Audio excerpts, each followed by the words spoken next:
You're about to see a robbery that's extremely nostalgic. It's a brand new robbery, but it elicits a feeling of nostalgia. It reminds me of the first Fast and Furious movie where they were stealing DVD players. These gentlemen are attempting to steal this TV off the wall, which I find super odd because no one really steals TVs anymore. They're very hard to move, they're less expensive than something smaller like an iPhone, and just really don't see a lot of TVs being stolen anymore. But these guys must be like thieves that time traveled from the early 90s to late 2019, and they're just confused by the scary future. But they see TVs like, shit, they still got TVs. Yeah, boys are back in action, let's steal this bitch. That's probably still worth it. Unfortunately, the security camera doesn't capture any sound, but if it did, you'd probably be hearing the Benny Hill theme being played over the loudspeaker, and this guy right here that's fucking DJ turntabling the TV on the wall shouting for help. Luckily, there was a vigilante in the area hearing the cries, but I guess those windows must be clean as shit because he thought that one was open instead of the broken one next to him, so he hits that like a dog trying to come inside but hitting a glass door. The cavalry arrives and they get their third friend opening the trunk, which is just very overconfident, thinking they're actually going to get this TV off here. And this must be just the slipperiest goddamn glass of all time. It's like they're on an ice skating rink. Now finally, after windmilling the TV for 30 seconds, they finally rip that bitch off the wall and luckily break it immediately so they get nothing out of this, and they keep slipping and sliding all over the place. It's like there's fucking butter on the bottom of their shoes. Then finally the mastermind, the supervillain, the real muscle behind the operation hops in the driver's seat and peels out. They may have left empty-handed, but at least their pride is intact. Their spirits were probably still high, and I imagine they drove away looking for the nearest Radio Shack or Blockbuster to rob next. Let's go through this one more time and watch the slippery bandits in action again. I've mounted a few TVs in my day, but I've never seen one with this kind of range of motion. I've never seen one that you could spin like a fucking washing machine. His tactics also don't make sense because he's going with it, he's trying to like unscrew it and then kind of like kick flip off it. I don't even know if these two guys know each other. This guy comes from way downtown, like out of fucking nowhere for a surprise RKO. I can't imagine that they plan to be this far away from each other. This might just be like a really nice coincidence, like shit, I was trying to rob this place too, fuck it, this guy's already here, let's try and help. Damn, we're not strong enough to help, and it's super slippery. No doubt his hands are sliced up from landing on that glass, but he's a trooper, so he doesn't let the pain bother him. He goes and rips that TV off. At this point it wasn't about stealing it, it was about teaching the TV a lesson. You don't fuck with the slippery bandits. That fucking TV thought it could make these guys look stupid? Unbelievable. No one makes these guys look stupid. I don't know if they got caught or anything, but I imagine if they did, they'd probably just immediately go to jail and hope that the video never surfaces. Like they're in the fucking courtroom. I didn't do it. Well, we have video, you did it. Fuck it, don't show it. I did it. Just please don't show it. It's gotta be real fucking embarrassing. But yeah, that's it. So yeah. Last night, some deviously clever thieves hatched a genius idea on how to steal an ATM machine using a forklift. This isn't the first of its kind, and it certainly won't be the last. In fact, it's a pretty popular genre of content online, with surveillance cameras capturing goofy ATM heists, and it's always a whole team of clowns that show up to the party, and somehow none of them had any neuron activation to plan beforehand because it almost never goes right. It seems like ATM robberies are done exclusively by people that can't tie their own shoes, but then also somehow have access to the wackiest vehicles ever. Like, last night it was a forklift. There was one a couple years ago where they came up with a fucking excavator, actual heavy machinery, an excavator they used to carve the ATM out of a building, pick it up in its bucket and dump into a goddamn van. Like, I don't even know where they're getting it from. It's like they're playing GTA Online in real life. But yeah, it's always just so interesting. So I want to show you a few of them. We'll start with last night's forklift heist. This happened in Sacramento, and it's like something out of a SpongeBob episode with every villain is Lemons here. So there's only a couple of chess pieces on the board here. We have the white pickup truck on the top and the forklift on the left. Now pay close attention to that forklift operator, because he may be out here committing a crime, but he said, God damn it, I'm not violating OSHA regulations. Robbery is one thing, but violating OSHA regulations, that's an unforgivable sin, and I will have no part in that, thank you very much. So that gentleman's in the proper forklift attire, complete with even the hard hat, and then he just fires this bitch into turbo drive. He engaged the NOS boosters and just gave a big wallop to the ATM, knocking it off of the pedestal there. And then he begins the second part of this incredible scheme that they've hatched.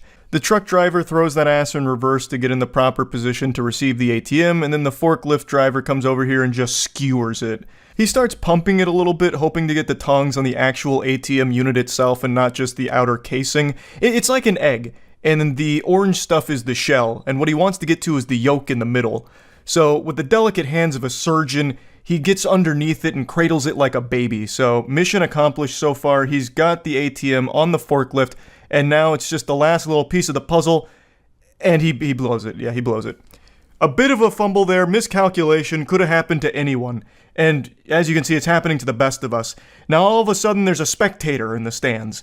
Another car swoops in here, a variable they couldn't have accounted for, and this had to be the most shocking moment of that driver's life. What started as just a normal trip to the ATM ended up with him getting caught in an idiot's sandwich, so he says, you know what, I'm not hungry, I'm going home.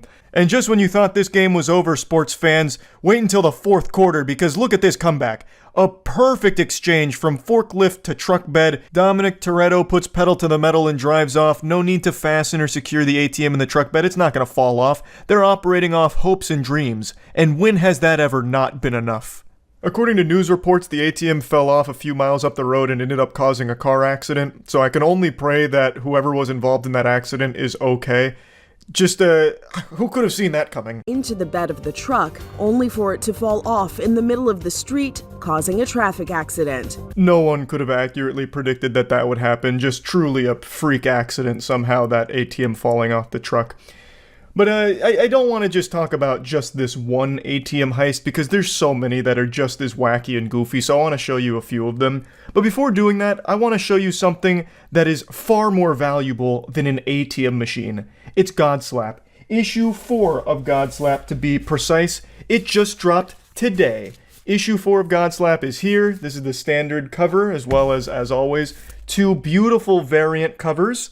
And the story is really, really getting good, so you don't want to miss it. Godslap issue 4 is available right now at badegg.co. And if you don't want a physical copy of Godslap, there is a digital download as well. So definitely make sure to check that out. It's our comic series we've been working on for a few years now, and we're really starting to get in our stride. We're entering the golden age of Godslap, baby. I know I've already shown this clip before, but since I mentioned it at the beginning of the video, I figured there's no time like the present to once again put it in the top of everyone's mind. This is the infamous excavator ATM heist here. So this is a stolen excavator, and they really gave it a workout. You can see him going fishing here for the ATM, just really digging in there like someone trying to get the last bit of toothpaste out of the tube. Finally gets the ATM in the bucket, and here's his good friends here, the foot ninjas from the Ninja Turtles. That man up front is striking a power stance like actual NPC energy, and then he gets it and just puts it in the open sunroof of the van. And let me tell ya, perfect calculations because it fits like a glove. Look at that. Putting the square into the square hole just the way we used to do it when we were kids. Jackpot. Now, it may not have, fit as perfectly as they maybe drew it up in the playbook, which is why they give it a couple of little slaps to try and get it down a bit deeper, but at the end of the day, it was good enough, so they were satisfied with a job well done and drove away. The footage is shocking. A pickup truck smashes into a grocery store, but this driver isn't done. He goes on the other side and zooms straight through. When I first saw that clip, I actually laughed out loud very hard, which isn't normal for me from a YouTube video. I just couldn't even wrap my head around the thought process of the driver. Like, he accomplished the goal on the first try here. He got a strike down the bowling alley. He backed his truck up into the store through the doors the first time. So why did he pull out and do it again just for a bigger fucking explosion? Like, on the other side, it accomplished nothing. He had already done what he set out to do with getting his truck inside. I don't exactly know why he did that. That was absolutely a fuck you. This became personal. It went from an ATM robbery to a statement real quick. Why is this happening? Because crooks are after the ATM machine. They load it in the truck and they're off. Now, this one doesn't use any fancy schmancy machinery here like a forklift or an excavator. Just good old-fashioned spit and elbow grease. Just two dudes being men, picking up an ATM and putting it in their truck and driving away. No need for elaborate planning, no need for even a single thought to enter your brain for this one. Just, I want ATM. I drive truck through and pick up ATM. Okay. Actual caveman brain idea. With the use of brute force, brazen ATM thefts are happening all over the country.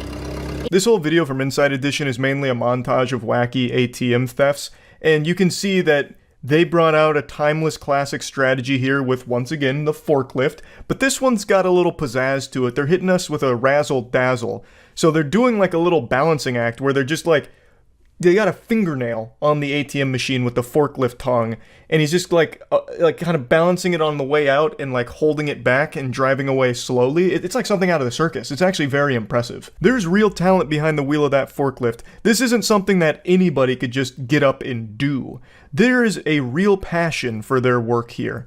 And dare I say it, they even seem a bit considerate. They said, you know what, I want the money from the ATM, but I don't want to cause too much damage in the process. So I'm just gonna real tenderly pick it up, balance it, and just get away with it. I don't want to hit any walls or anything. He didn't come in here and just start fucking slapping it around like the last guy in the forklift video we saw from last night. This guy came in here with a real delicate touch. Or at least that's what the video showed. Maybe right after this brief clip, the guy just goes ballistic and starts just like speeding the forklift into everything he can find, maybe. In Chicago, a crook wraps a rope around the ATM and gives the signal. A truck then hauls the machine through the front door, even injuring his partner. That one's probably my favorite. Just a beautiful blunder, really. Wraps the cord around the forklift, and then he's like, all right, punch it. And then he just gets absolutely blasted by the ATM. He didn't stop to think for just 1 second how the world works with physics and shit, that by standing at the doorway where the rope was leading out, that the ATM would follow that trail. So he just stands right in between a bullet and a target here and takes a hit to the leg from the ATM. It just comes through like a cannonball and annihilates him. His knee got busted up in a big way. It reminds me of a tweet I read like a month ago where a guy took a bad step at a baseball game and he like blew out both of his knees. The tweet said, this man just blew his ACL, MCL, DVD, and NBC. And that's how I feel about this clip right here. That ATM absolutely fucked his knee, I think. Now, I don't think it broke his leg because it seems like he was able to like kind of limp away, but that's no doubt just all of the adrenaline that kicked in to, you know, not get caught here. But yeah, I think that clip is by far the best one so far from these ATM heists. So yeah, I just wanted to share a few of these with you since the forklift one just happened last night, and that's really about it. So yeah. In case any of you have been feeling a lack of self-esteem or a bit hard on yourself, I wanted to show you a video that will prove that no matter what's going on with you, you will never be as pathetic as the man I'm about to show you. This is a video that I've thought about for quite a while now. This happened in 2013, and I'll think about it and just remember, you know what? At least I'm not that guy, and hopefully it'll do the same for you. So this is an attempted robbery here by the Hamburglar. He's doing us the favor of showing us his face before putting his mother's pantyhose over it. Then he comes back into frame looking like fucking Goofy here, about to commit a felony. He's got a brick armed and ready, launches that bad boy, it doesn't work, he panics, trips, falls a couple times, and then scurries off. One of the finest crimes our nation has ever seen. A smooth operation. This is up there with the Zodiac Killer when it comes to mysteries. In fact, this man was never caught. Probably because the detectives were too busy laughing at him, but they never did catch this man. He could be out there still terrorizing meat stores to this day. Throwing bricks, bowling balls, perhaps even dropping full grand pianos through them, Looney Tunes style. This menace is still out there. And this is all we have to identify him, and the only proof of his existence. It's like a cryptid. We basically caught the not-so-slender man here. This guy is fucking incredible at everything involving disasters. It is perhaps the worst attempted robbery ever recorded. He's actually kind of a pioneer when it comes to attempted robberies, because this isn't the standard meta of robbing a place for money. Because this isn't a place where there would be any money in the shop or in the cash register. It's a fucking meat store. They only sell meat. So the only motivating factor here, the goal, wouldn't be money, it'd be more meat. Which is truly innovative, I would say, in the crime game. Just look at the way he's dressed. He looks like he's trying to audition to be a backup dancer in an old Bee Gees music video. I'd like to just play this one more time, start to finish here, because it's a masterpiece disaster. He must have just seen a brick as he was going for a midnight stroll, and then hatched this genius scheme here to get some more meat, but it all went downhill when he was defeated by the vibranium glass door. Real shame. It's rare that I can't yap up a wacky intro, but learning about this menace has left me stunned. I just saw this video from EWU body cams about this guy that would hide cameras in like every bathroom on the planet, it seems like. I wouldn't be surprised if he's got hidden cameras in my own porcelain throne territory there. Like he's infiltrated my domain and is filming me. I'm calling because we just received an anonymous tip that someone has a camera in our employee bathroom and is uploading videos online. You still haven't made my charges. What's our charges? You're not supposed to be judgmental to anybody's crimes, by the way. What the hell is even that? You're not supposed to be judgmental of crimes? I don't remember hearing that in the Miranda rights. I can't even really imagine that. Like, you show up to a murder scene, you catch the suspect, and you just happen to say, like, hey, buddy, look, I don't mean to be judgmental here, but you strike me as a bit of a jerk for this, you know, taking a lot of human lives here. I know, sue me, I don't mean to judge. I feel like as far as judgment goes, crimes are a pretty solid one for people to form an opinion on, rightfully so. If you are found guilty of secretly recording thousands of people using the restroom, you're a fucking freak and people will judge you as such. On July 19th, 2022, the police in Ann Arbor, Michigan responded to the Briarwood shopping mall after receiving this unusual call about video footage from a store bathroom being uploaded online. Horrifically, the resulting investigation into a tech-savvy peeping Tom would spread throughout the city of Ann Arbor. The final number of cameras and victims is enough to make your skin crawl. It's not exaggerating either. It actually did, by the end of this investigation, have my fucking jaw on the floor with how many cameras and how many videos and how all over the place it was. There wasn't a bathroom in Michigan that was spared his peeping. Like, this guy is like the supervillain of shitters. There was nowhere safe, no porcelain throne left unsullied by his eyes. His near omniscient eyes. He dedicated his whole life, put his soul into his craft of spying on every bathroom in Michigan. He was literally like the architect from The Matrix. This morning, it was my boss who took the phone call. I don't know what time it was this morning from a restricted number. He was like, it's a restricted website. You're not going to find it, but I just wanted to let you know. The responding officer headed to the bathroom to take a look for herself. Notably, the bathroom was usually reserved for employees. Like sideways, yeah, on that shelf. But, I mean, I don't know how. I know it can be tiny. Police would learn soon enough that the employees at Altered State were not the only ones to have their privacy violated. In an unanticipated shocker, the police would find over 200 hidden camera videos from no less than 7 different bathrooms throughout the city over the next month and a half. So this was the first domino to fall here that led them down this crazy trail. They found so many cameras and videos from this guy. It was like actually hunting Riddler trophies in the Arkham series. It was crazy. He violated so many people's privacy, spied on so many people, and it turns out this is only the tip of the iceberg because he actually has a previous case very similar to this and had in his possession 7,000 videos of unclothed or partially clothed individuals that he filmed without their consent. 7,000! That's more than like all of Markiplier's uploads since he started YouTube.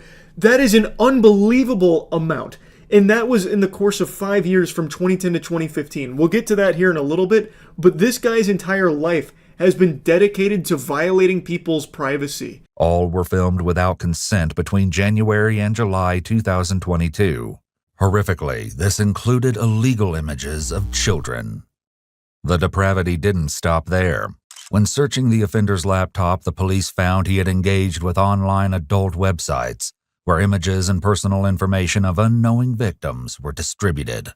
Police suspected the culprit intended to participate in such exchanges after they found additional images of the victims taken from social media downloaded to his laptop. Just when you thought it couldn't get worse. So, it's pretty clear he was also sharing these with other fucking evil creeps out there, and was even distributing personal information of the people that he would identify through these hidden cameras. So, from the sound of things, he would broadcast this onto restricted websites, and additionally, he also had illegal images of children. This guy is legitimate evil. Even though the anonymous caller believed the video he saw was a live stream, he could have been mistaken.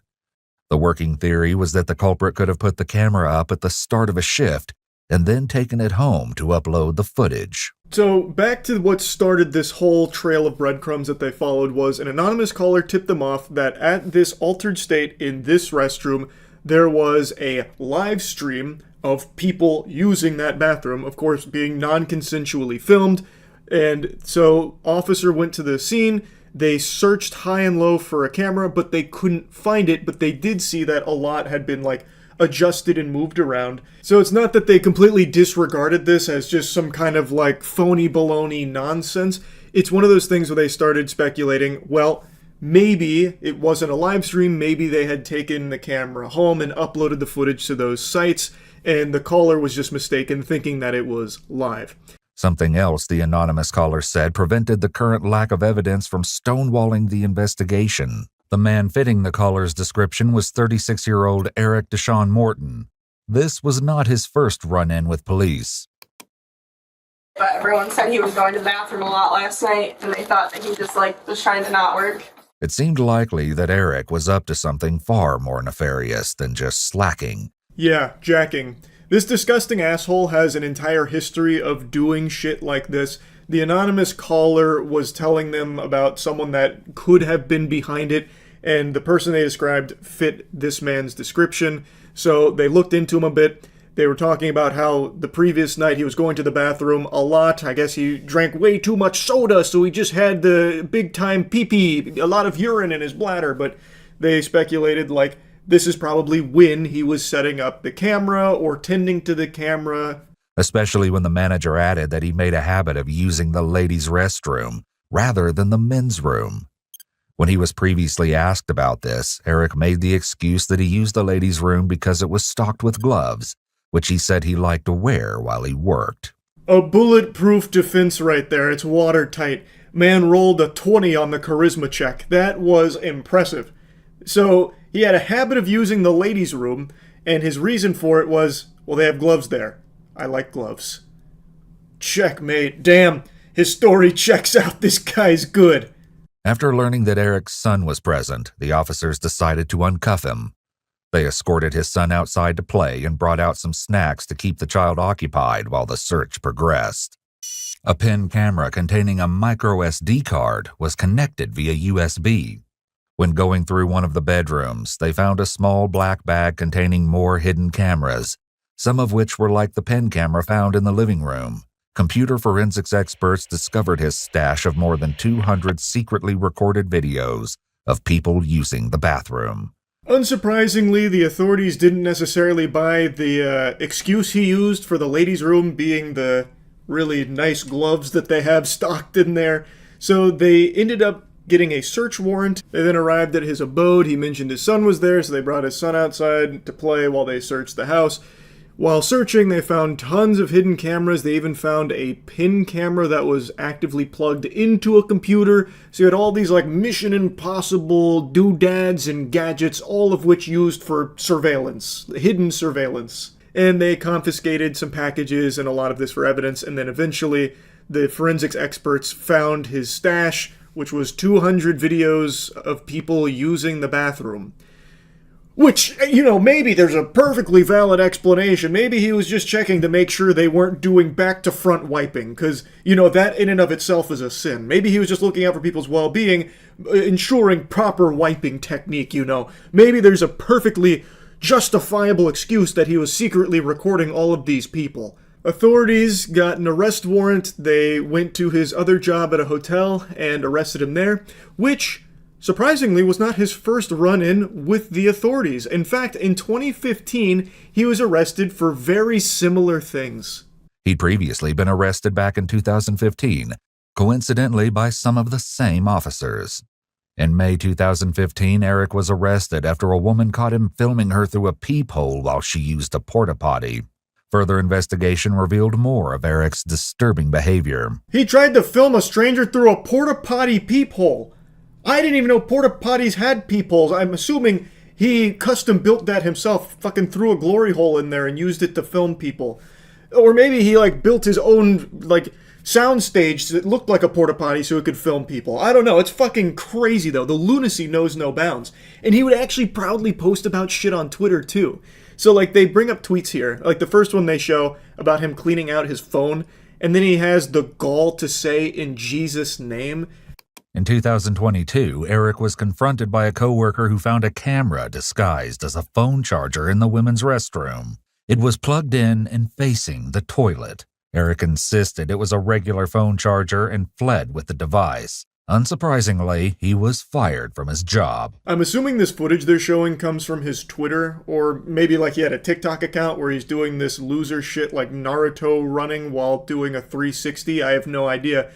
But it is unbelievable the links he would go to for this depravity. So he had a hidden camera phone charger, like this fucking crazy like spy gadget that he plugged into a wall outlet in the bathroom and had faced the toilet.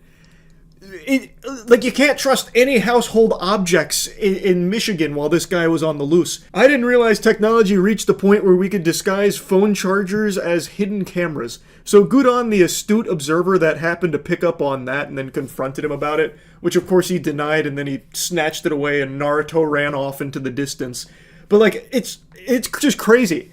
Like, there was nothing sacred in bathrooms across Michigan. You think that that's a skid mark in the toilet from a previous poop? Nope. Actually a hidden camera from Eric. You think your parents are actually your parents? Nope.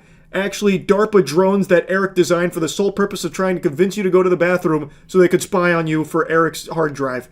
Like, it's unbelievable how many cameras he was setting up in bathrooms across the entire area. The case escalated to a whole new level when the police found an appalling 7,000 videos of unclothed or partially clothed people in Eric's possession. Some had even been recorded in a private residence. They also found images taken up women's skirts, which suggested he had a camera device attached to his shoe.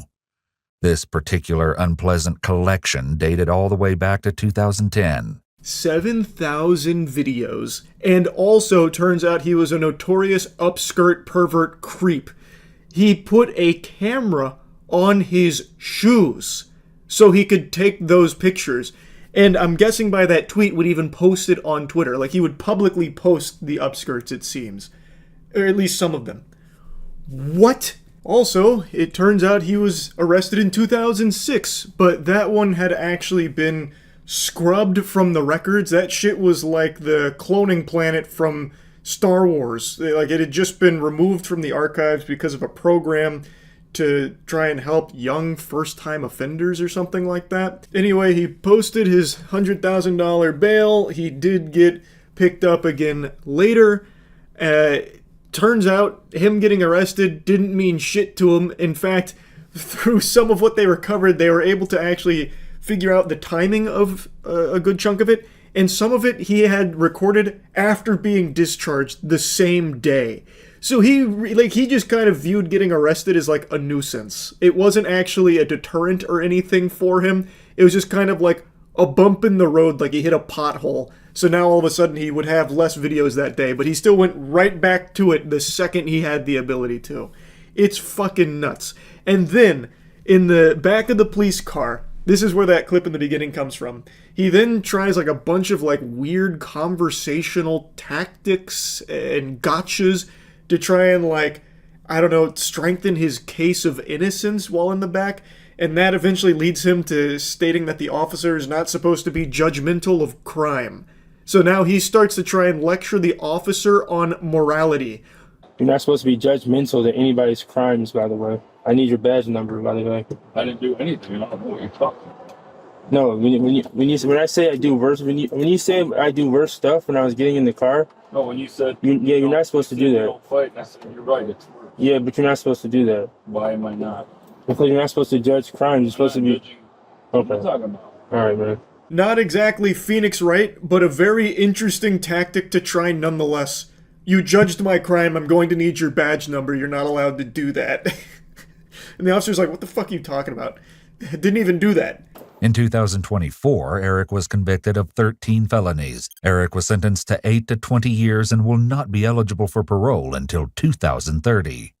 The true number of Eric Morton's victims, along with the identity of the anonymous caller who started the investigation, will likely never be known. They successfully identified 15 victims, and Eric was convicted on these 13 felonies, so he's facing 8 to 20 years. Ideally, he'll get the full 20 behind bars, but the thing is, even 2 decades in the slammer, I feel like the day he gets released, he's going right back to it. He's hopping right back in the saddle. He has been doing this for over a decade, and no matter how many times he's been taken into custody and arrested, or even been in jail for these crimes, he then gets right back to it. Like, this is, to him, his life's mission. This is why he was put on this earth. To compromise bathrooms. It's fucking sickening. Anyway, though, I wanted to just talk about this a little bit. This story just had me stunned. So yeah, that's really about it. See ya. Every time you see a robbery in a movie or something, it's always super impressive. They'll have like these incredibly well laid out plans, full-blown Ocean's 11 type shit where they'll have like a getaway driver, 15 aerospace engineers on standby just in case they need them. They'll have like Jimmy Neutron in the lab cook up some crazy device to break into the big vault for millions of dollars. And it just always seems like, damn, you have to be a galaxy brain, 10-digit IQ mastermind in order to be a professional criminal. But then when you watch like a heist or a robbery in the real world, it's nothing like the movies most of the time. The plans are laid out in crayon 3 seconds before executing them. They're not looking at building blueprints. They turn their brain off and just go fucking wacky. They get Insano style. So, like, they'll just run in there, like, grab, like, 5 things and then just, like, shuffle out the door, and that's the extent of it, and then they get caught 5 minutes later. And today I saw a robbery that I think is probably one of the worst ones ever recorded. It is just, I feel bad for the guy. Like, watching him rob it is agonizing because it's so incredibly slow. This dude robbed a Little Caesars in like -5 times speed. I felt like I was watching an NFL replay while watching this man try and rob the cash register. They filmed him for over 1 minute and 30 seconds. He just sat there trying to rob them.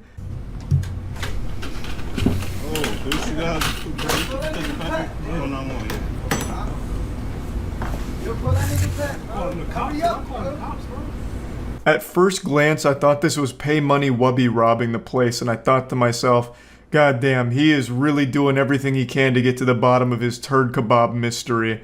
But then I realized that this is just like a generic default character in GTA Online. This was just like a preset.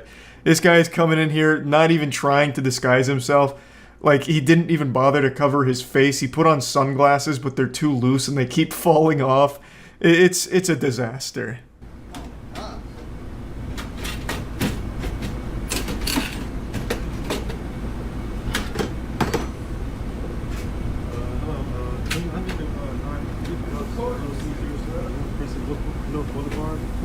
It's like robbery ASMR. He's not talking, the employees are just kind of making fun of him. It's just like they're roasting him. It's just no one's taking him seriously. It's so unbelievably goofy.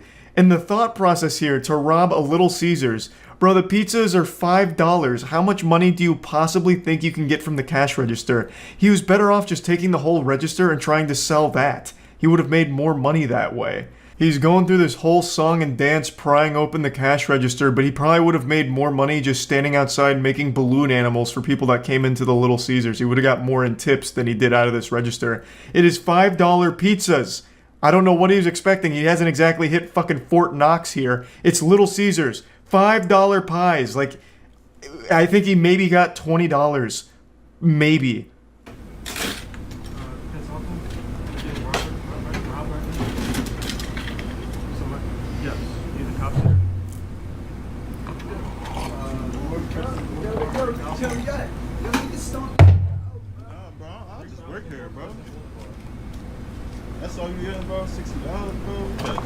I absolutely love that response from the employees. No, I just work here. Like, I'm not gonna risk my life. I'm not gonna beat this man's ass and risk, getting myself in trouble for the sake of saving $60 for Little Caesars. I don't care that much. I'm not paid to be like a fucking Little Caesars gladiator and fight for Little Caesars honor.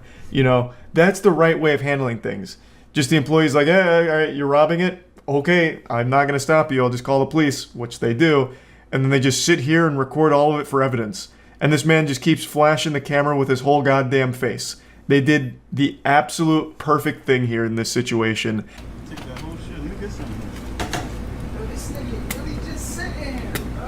Yo, that's all you gonna take? Don't touch bro? nothing. Don't touch nothing. Don't touch Don't touch nothing, me. bro. Don't touch nothing. No fingerprints, huh? Yes. Yes, This is where it gets so good.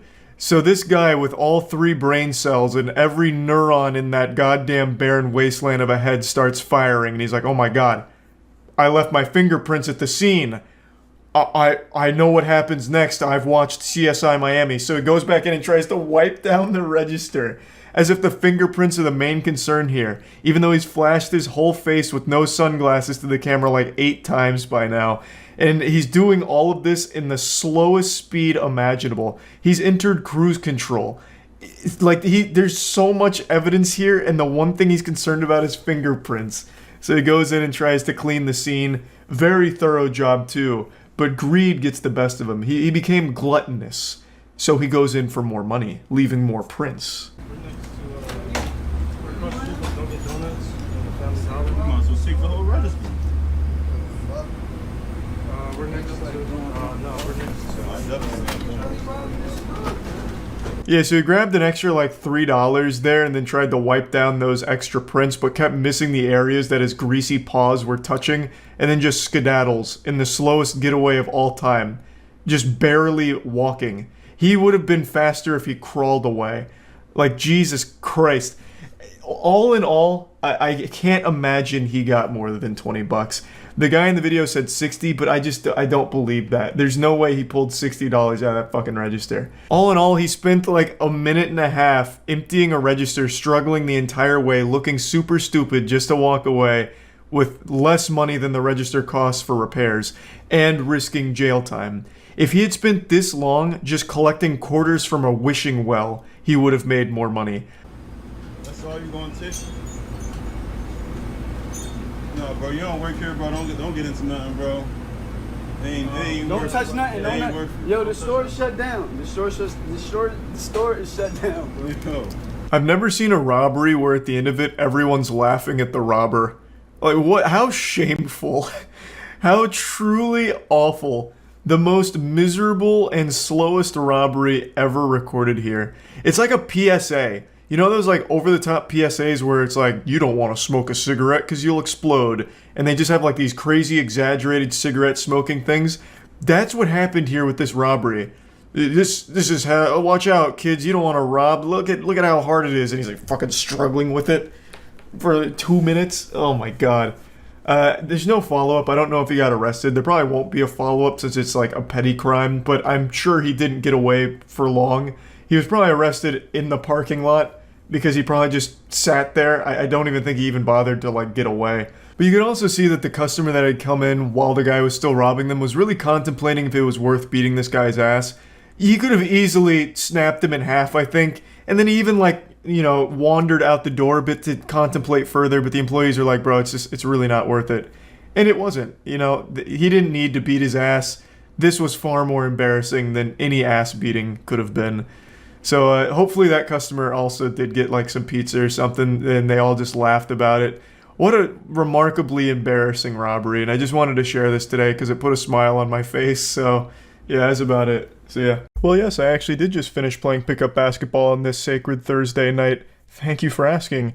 How did I play? Well, terribly, actually. I played horribly. I almost immediately pulled my shoulder, which at my age is very painful. And then my old man brittle bones started creaking a lot and a fly flew in my mouth. But that didn't stop me from putting on an absolute shooting nightmare. I went like 4 for 12 and 0 for 2 from the 3. It was bad. And also the fly in my mouth paranoid me because I'm a hypochondriac. I couldn't stop imagining Ozzy and Drix inside of my body fighting against this fly in there. It wasn't my best showing. But can you stop talking about basketball so much, please? That's not what we're here for. Goodness gracious, you're a real chatty Cathy. What the fuck?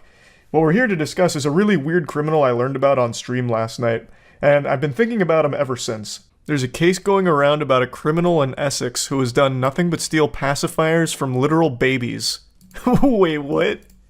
Man, 23, charged with snatching dummies from babies in Essex. Dummies? You You guys call pacifiers dummies? It just sounds like you're insulting your kid. Why not just call him a pacifier? A man will appear in court charged with snatching dummies out of the mouths of babies. What a cartoonishly evil plan. Does he at least sell them or something? Like, what's the motivation besides just making a baby cry? Josh Gilder was arrested on Monday on suspicion of theft from a person, robbery, and using threatening behavior to cause alarm and distress. This happened on 4 occasions, apparently. The serial pacifier robber, burglar. What does he do with them? Does he just take them out and run away, or does he take them out and put them back? Like, what does he do? Oh, here we go. We got some more information. All right. The story just took a really interesting twist. So according to this, well, according to her, he uses the dummy to soothe himself. So what he's doing, and this is a revolting thought, he is taking the pacifiers out of babies' mouths and then sucking on them himself. That is fucking gross. Holy shit. He said he would take the dummy and then go sit in a tent and use the dummy, describing the thefts as purely acquisition, so acquisitive. Goulder also admitted causing harassment, alarm, and distress to a police officer the day he was arrested. He told the officer, "If my stuff gets broken, I swear I'll kill you." He denied 3 charges of assault relating to 3 of the 5 children who he took dummies from. Still shouldn't be stealing them from babies. Bit of a hot take there from me, but, I'll say it with my chest. Stealing from a baby is... well, that's pretty low. I'm just gonna say, he's a jerk. He's a bit of a jerk. When police were initially looking for this guy, they released this photo hoping that someone recognized him, when it's just a photo of someone's back with a hoodie on. But I guess it worked out in the end because they did apprehend him. He was taking candy from literal babies, pretty much, and they eventually did arrest him for it. But I really like the idea that someone sees this and they're like, "Oh my god, that hoodie! Wait a minute, that frame! I know exactly who that is! That's my buddy Josh!" And who knows, maybe that's exactly how it happened. But yeah, they did apprehend him, and the whole story is very baffling. That's an odd crime, for sure. But I want to give you a little bonus crime that I learned about on stream last night. Actually, you know what? I'll give you 2, because we went down a little bit of a rabbit hole with weird crimes.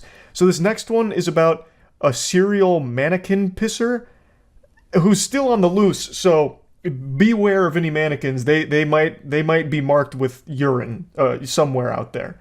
So, just sleep with one eye open. I work at Target, and one day we found that somebody had peed on a mannequin. Turns out he'd been hitting other Targets in Minnesota and peeing on mannequins. The guy has not yet been caught. Don't worry, I'm on the case. I just looked up urinating on mannequins, and the first thing that came up was a Wikipedia page called Mannequin Piss. Is this him? Does he have his own Wikipedia page?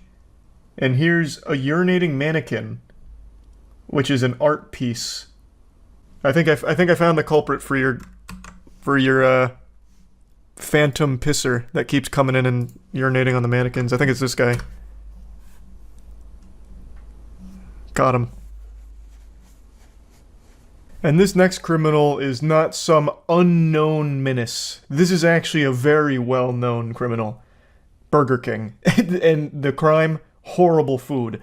But this time around, what they were guilty of is a promotional marketing campaign that led to the death of a few children, infants, during their Pokemon promotion of 1999.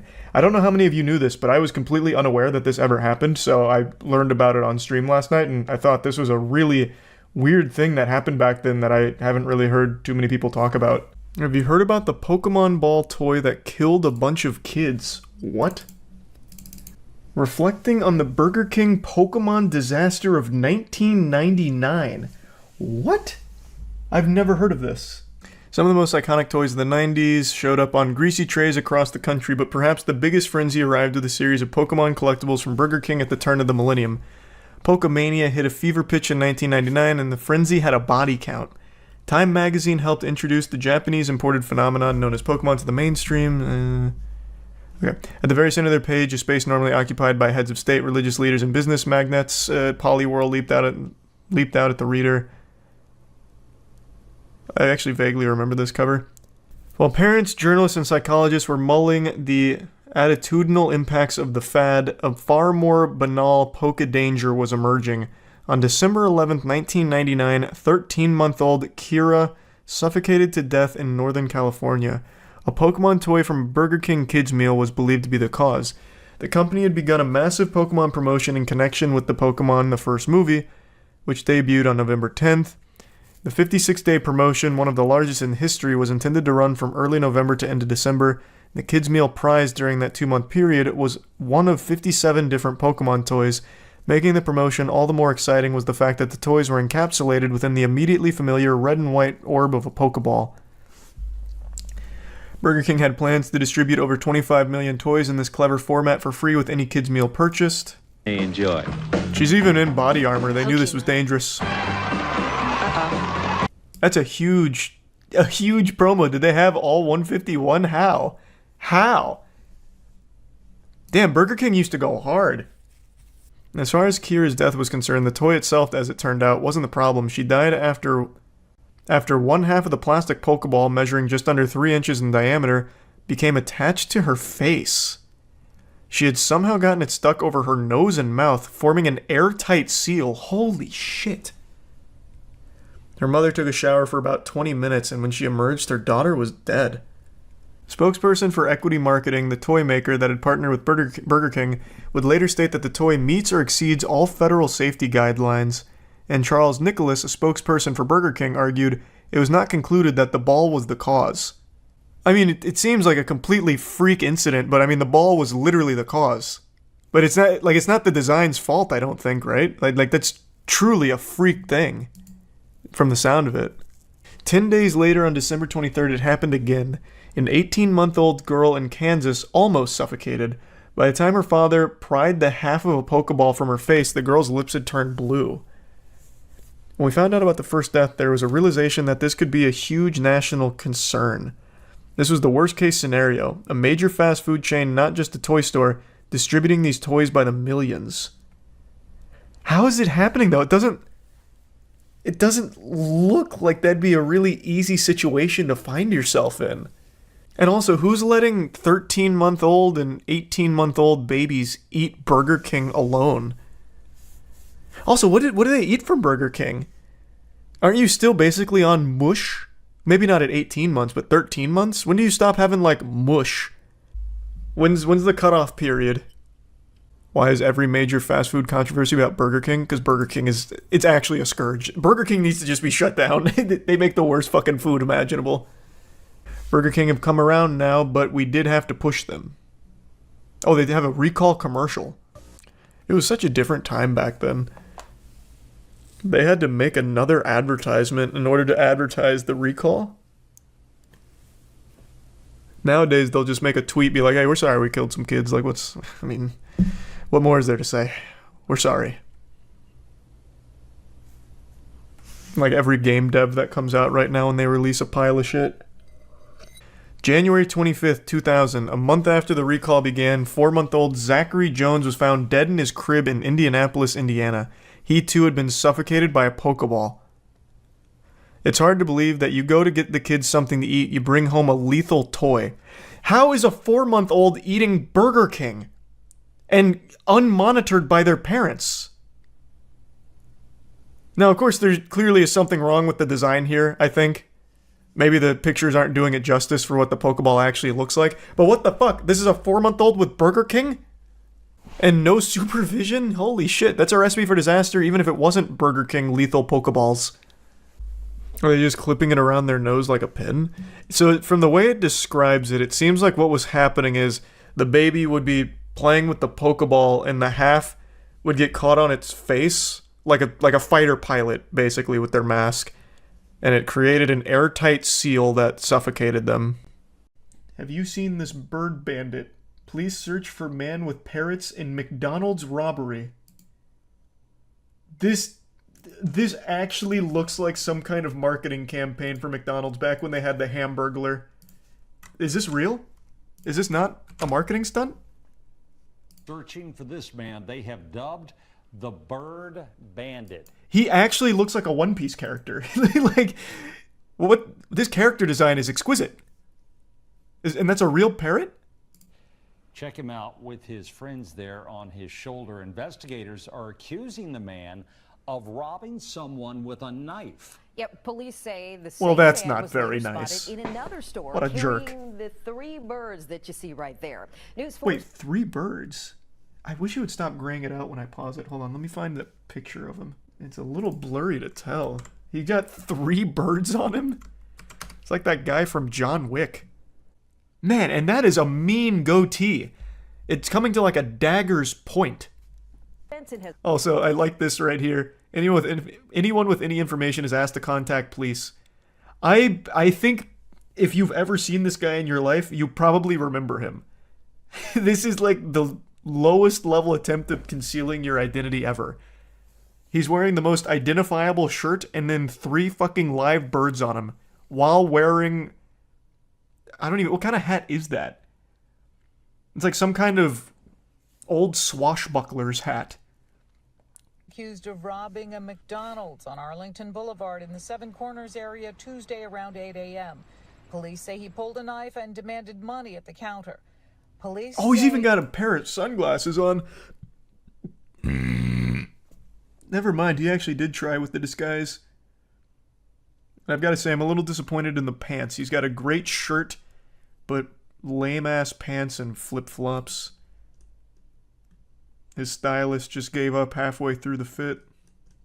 with 2 live parrots. They appear to be macaws. Wait, they said 3 Clinging though. to his cowboy Is this not hat one? and a third on his shoulder. Reaction from McDonald's customers who say they feel bad for the feathered participants. Honestly, that's really crazy. Like, why would you bring a pet? Don't crime with the birds.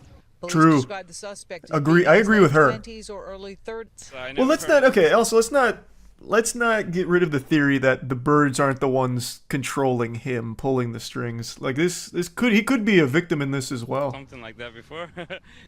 They can talk. God, it'd be so It's cool if the unclear birds were that threatening will the play cashier. Any type of role in the solving I of wouldn't this even be crime. mad if I was In the Fairfax cashier. County, Jackie Benson, News 4.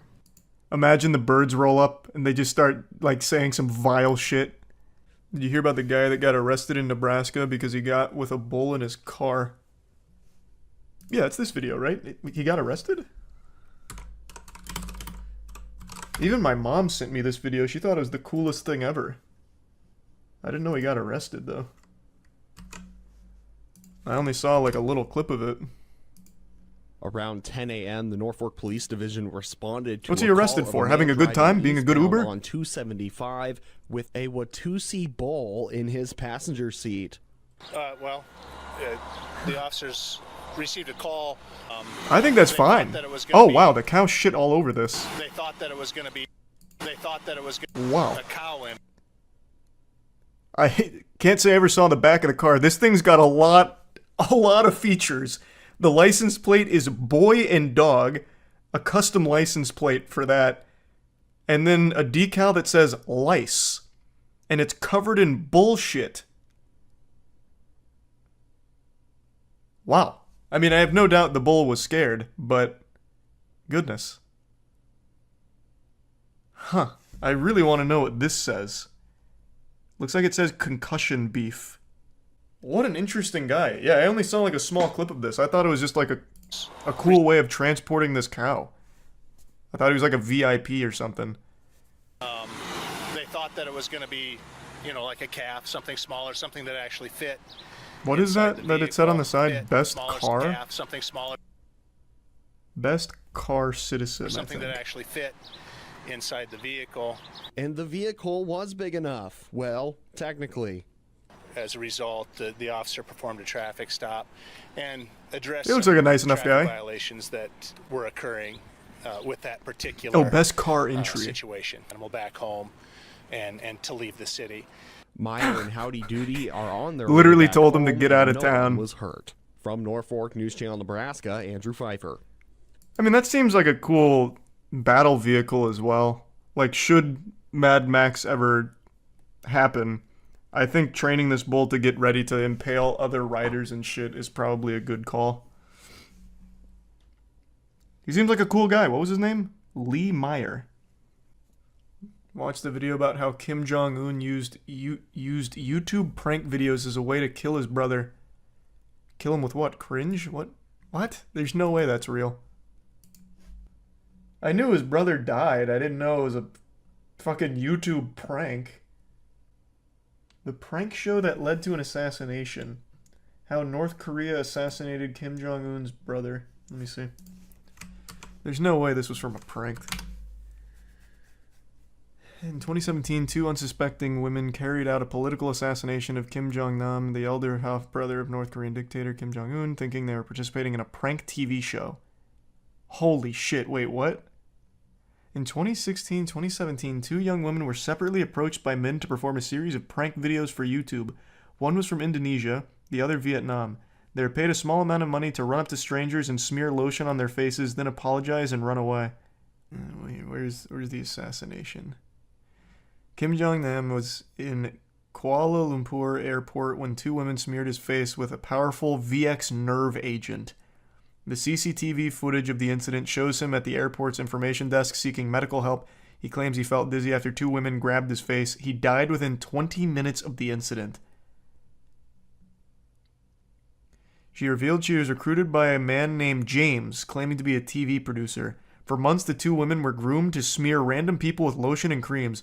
All this while they thought they were participating in a prank show with hidden cameras. Whoa! Wow. I had no idea. I thought this was just like a straight up assassination. I didn't know there was a deeper layer where the people that killed him didn't know they killed him. Hundreds of goats roam Bay Area neighborhood after escaping enclosed. Oh my god. These hooligans. We've got security camera footage. The squad's rolling deep.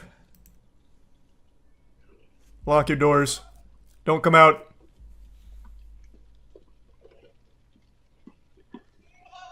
Oh man, they just robbed this place. This is what I must imagine. This is what I imagine it must have looked like when Noah was trying to get like animals onto the ark.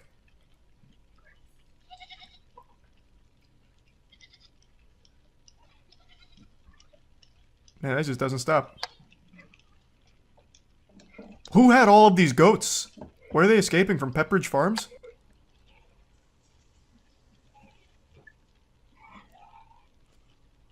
God damn. They're still going. Holy shit.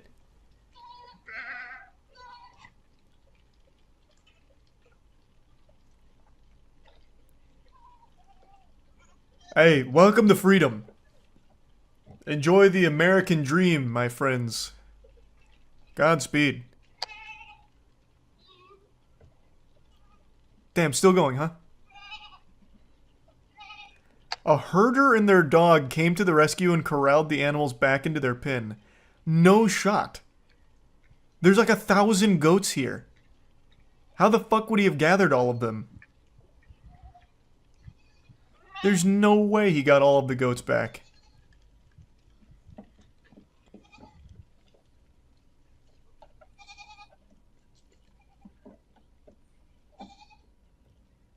They follow each other? Yeah, but even still, there's no way he'd get all of the goats back.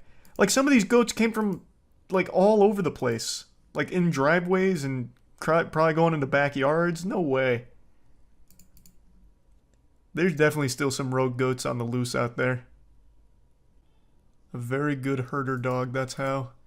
I mean, fucking Airbud couldn't get all of these goats back. There's too many. I mean, I've never herded goats, but I mean, I've done the next best thing. I've done the tedious side quests, or the tedious quests in RuneScape where you have to herd some shit. It's a pain in the ass. Pokemon scalpers are inventing a new, even more degenerate and diabolical meta for scamming and stealing Pokemon cards, using children for it. Well, involving children in the scam. 2 days ago I made that video about the whatnot seller who was resealing Pokemon packs and selling them, but using his son as the one on stream to open the packs for the buyers and just drumming it up as like a family business. This is so hype. Look at my son. He's ripping Pokemon packs. We're so proud. This is amazing. Whoops. Turns out we repackaged all of them to give you trash for a huge markup. sorry, you caught us. He literally even like admits to being caught on the live stream. And now I just saw another video about a couple that was stealing Pokemon cards from Target using their 1-year-old as like the method. So they brought their 1-year-old son to Target so that way they could unlock the Stroller tech from the passive tree here. So they had their child in the stroller and were pushing him around and then would take Pokemon product and conceal it in the stroller to steal it. Now, the title of the video says that they left the child in the car while they went in there and stole, but I don't think that's exactly the case. I haven't found too much information beyond the body cam about what exactly happened. My understanding with the way it's described is that they had the child in the store using him for crime, basically, not them leaving him in the car. But either could be true and both are bad. The kid thought he was going on a fun adventure with mommy and daddy, but he was actually involved in their little crime escapades here. An unwilling accomplice. He had no clue. So, pick that time to steal Pokemon cards, man. Yeah. Just so we have an understanding, she had nothing. She was right there with you when you concealed it. It is totally me, man. Totally me, 100% me. You guys put the Pokemon cards into the... Yeah, I will give them back, of course. This 100% my responsibility, sir. A pretty admirable attempt here from the guy to just fall on the sword. No, she's totally innocent. It was all my galaxy brain scheme. It was all my nefarious plot here. She had no clue what was going on. It was all me. So he's trying to, like, you know, isolate her from this so that way she doesn't get in trouble. And then he also generously says he's willing to give the cards back. That's very sweet of you. Seriously, honest to God, I am short on my rent, and they are very valuable. And I was hoping to pull something in order to make up the money I'm short on my rent. And were the cards in the car? Yeah. I know, where are they in the back seat.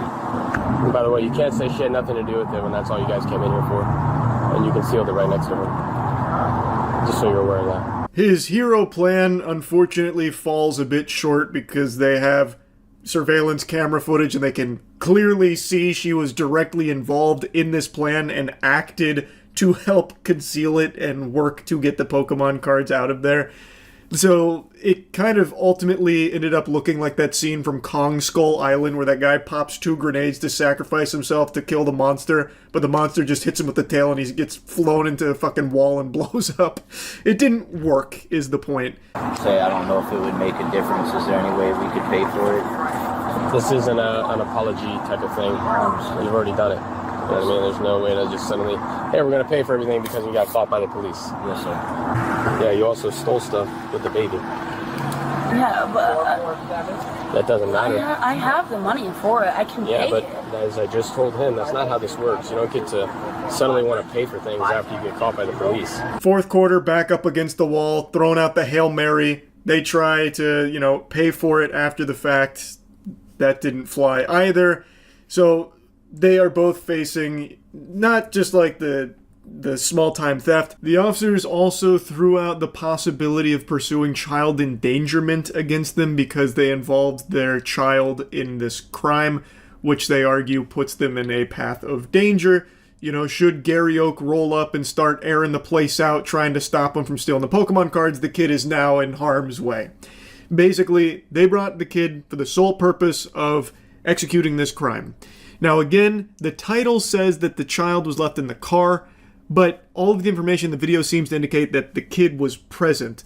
Also, if the kid wasn't in the stroller in the first place, there would be no point to bringing the baby anyway. So that wouldn't even make sense unless they had like a decoy, like they had like a baby doll in the stroller. But then again, why would they bring like the actual flesh and blood human being there? So I have to imagine that they did actually bring him in the store to do this. Though if they did leave him in the car, that is also equally dangerous. You do not leave a child in a hot car. That, everyone should know that. This happened in Florida. You especially don't do it in Florida. If they did leave him in the car, who knows how long they were in the store for. That is extremely unfair and irresponsible to the kid if he was left unattended in that car. But I'm leaning towards the idea that they brought him in the store to do this. Worth mentioning, I haven't slept in over 28 hours. There is a good chance that maybe I'm just completely wrong there. I just thought I'd put that on the record. But either way, still not good. Regardless, stealing Pokemon cards by using your baby to help you accomplish it is fucking unhinged. This is so avoidable. Like, ruining your life just to get your hands on some Pokemon merchandise to flip because you're a scalper is just so low. It is shameless to involve your child in it as well. Thank you. I'll go get the press one. We have child endangerment on both of them. For what? They had their... How old is your child? A year old, then they use the stroller as cover for it. Decent human, you literally put your 1-year-old child in danger. How is that? You cannot do a crime and then nothing happens because you have a kid. It is happening. I'm going to You use jail. the stroller as a ways of concealing the And I'm merchandise. getting arrested. And so is she. I need you to call your dad to come pick him up. The other officers didn't seem super on board with his evaluation here about child endangerment, so I don't know if that stuck or anything, but this was him explaining it to them. Regardless of what charges were ultimately, brought against them, this was just so fucking avoidable. Like stealing Pokemon cards from Target by using your baby and its stroller to conceal them is just like, how can you sink so low? They say that they were short on rent, so the plan was to steal these Pokemon products, open them, hoping for a big hit, fingers crossed, praying for a big hit, so they could sell it to nearby game shops. That is like, in the world of scalping, that is even stupider than most scalpers. Why would you open the product? Just sell the product itself in that case. You are not going to hit, most likely.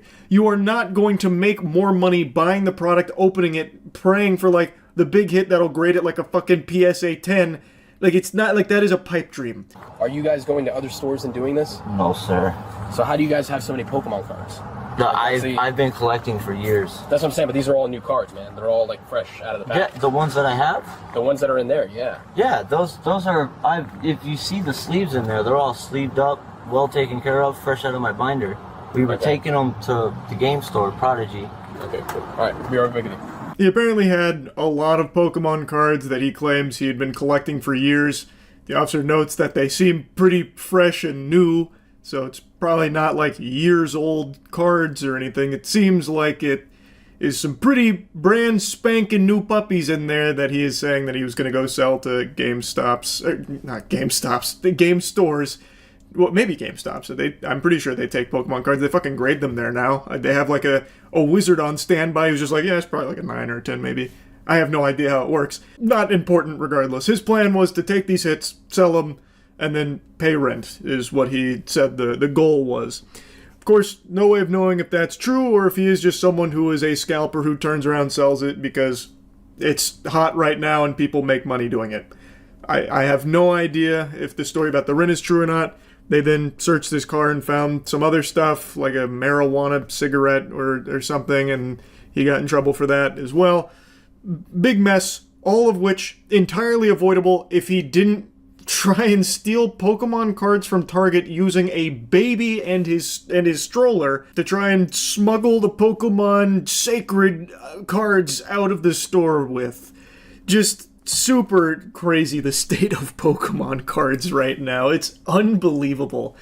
That's about it. See ya. Neither of them.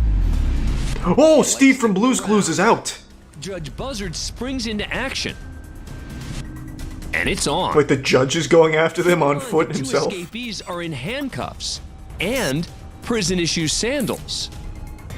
Oh, he ate shit. He's like the Terminator As out does here. This bright orange clue here. He's just slow riding They it. made it to the 3rd floor. Uh-oh. Here he comes. Man, this guy loves and out of the justice. 2nd, just 1 floor away from freedom. Oh god. Buzzard is gaining some ground. Judge Buzzard! About to fucking eat him! Oh! The judge tackles the lagging defendant just outside the Damn exit it. to the building. Both have second-degree escape added to Yep, their there you go. charges. I didn't try to escape to get out. I tried to escape to get well, and I tried to do what I could, do what I could do to get my drug addiction. What? We're heading out to Jackson, Michigan. Okay. I mean, I guess that makes sense. He was just running from the courthouse to rehab. He didn't want to wait. This man, Jacob Larson. This incident's a violation of a restraining order against Jacob. All those messages were like, a lot of them were like last year. Man, you really can't afford like a usable camera here. This quality is abominable. It's like a fucking picture of Sasquatch. 4 months earlier. Yeah, I know. It's like this, like fatal attraction. Are there even people here? This is just like a video game glitch, like when you go out of bounds. I told you. You know what? I told you to leave her alone, and apparently that. Oh, please fight again! God damn it! I want to see it again. You're going to jail for jail. You and her are all. You know what? You got a bad attitude. You had a bad attitude last time you were in court. Okay? You and her are buddy. Y'all get along. He's probably fucking your girl. What do you think about that? County jail. You want to go for a year? Try it right now. Do it. One more He's bluffing. He doesn't have the power. Over Facebook. You're going to jail for a year in the county. 365 days county jail. Can't do it. What do you mean? It's crazy how many people say you can't do that. He's the fucking judge. Like, what do you mean? This man can tell you have to stand on a corner with your butthole flexed in front of a traffic light if you wanted to. Put your hands behind your back. Get to know you all too much. I'm good for 93 days. It holds true. The quickest way to tell when someone's an insufferable asshole is when they call themselves a good person or a nice person. That's how you immediately know that you will never like that person, and they certainly are not good or nice. As he pulls out what appears to be... He's going in! No one seems to notice until... He's making a statement. He lights up. And this time it's noticed immediately. Hey! We the people deserve better. Oh, what a hero. My man. Hey! We the people deserve better. And on that day, weed was legalized. Taken away by the court officer, slapping Boston with a disorderly conduct charge, as well as another charge of possession. But he can sleep easy at night knowing that he was on the side of justice and brought change. The joint that changed everything.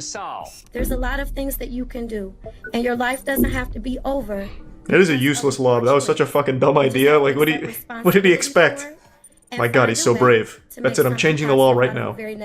Apparently, here's some snickering from Casal's family sitting in the gallery. What the fuck? You can go too. Whoever can sit here at a tragic moment like this and laugh and smile. No, throw her in jail. Fuck that. If I was a judge and heard that, she'd be going right to jail. Fuck her. You cannot come down what to a the piece Frank of shit. Hall of Justice. Ma'am, you are being taken into custody for criminal contempt. Your disruptive and disrespectful behavior disrupted today's proceedings, and you, ma'am, are going to the Wayne County Jail for 93 days for direct contempt. Now that's what I'm fucking talking about. Well, it's been a while since I've had a full-blown justice boner, and that just triggered it. I wish it was more than 93 days, though. Donna seems to have learned a serious lesson from just one night behind bars. Don't you fucking dare let her out. Miss Coates, is there something you'd like to say? Yes, I deeply apologize. In fact, laugh at her. Laugh at her. Laugh in her face. A hearty belly laugh. Ho ho ho. Ha ha ha. Judge reprimands father of 40 children. Holy shit. 40? Next, we're in Miami, Florida, where Judge Nusheen Safie's about to Thanks, Brian recognize a Christ. familiar name on her bond hearing docket. Johnny Ray Smith Jr. Oh my God. These two have a storied history, and you're gonna hear all about it. In that same case, Smith revealed to the court that he had fathered more than 30 children. God damn. Remember she was pregnant and she had another kid, so I'm at 40 now. Holy shit. All of a sudden, two people in the chat are like, wait a minute, it's my dad. No, listen, I never went back to the house. I never called. You didn't listen to anything I said. No, I did. I left. She seems a little interested. She's playful with you. You might be looking at another 10 children coming up soon. Charges today, as well as the allegations before the court at this point in Just time. make it clear that my history with him is as a judge. Mr. Smith. You're not staying there, correct? So what is he here for? Just to like brag about how many kids he has? Sister with 2 kids. Condoms, use them. Okay. That's fucking nuts. Fan of Court Cam. 40 kids. Holy shit. Man caught with drugs in the courtroom, huh? Filled with some kind of powder. He's not entirely sure what it is. So he has it tested. He snorts it. It turns out to be cocaine. Jackpot. So the court... Are these the potential suspects? And this man steps up to the gate. Watch closely as he moves his hat. One more time. Why would he bring cocaine here? And put it in his hat, of all places, the worst place to put it. Arrest.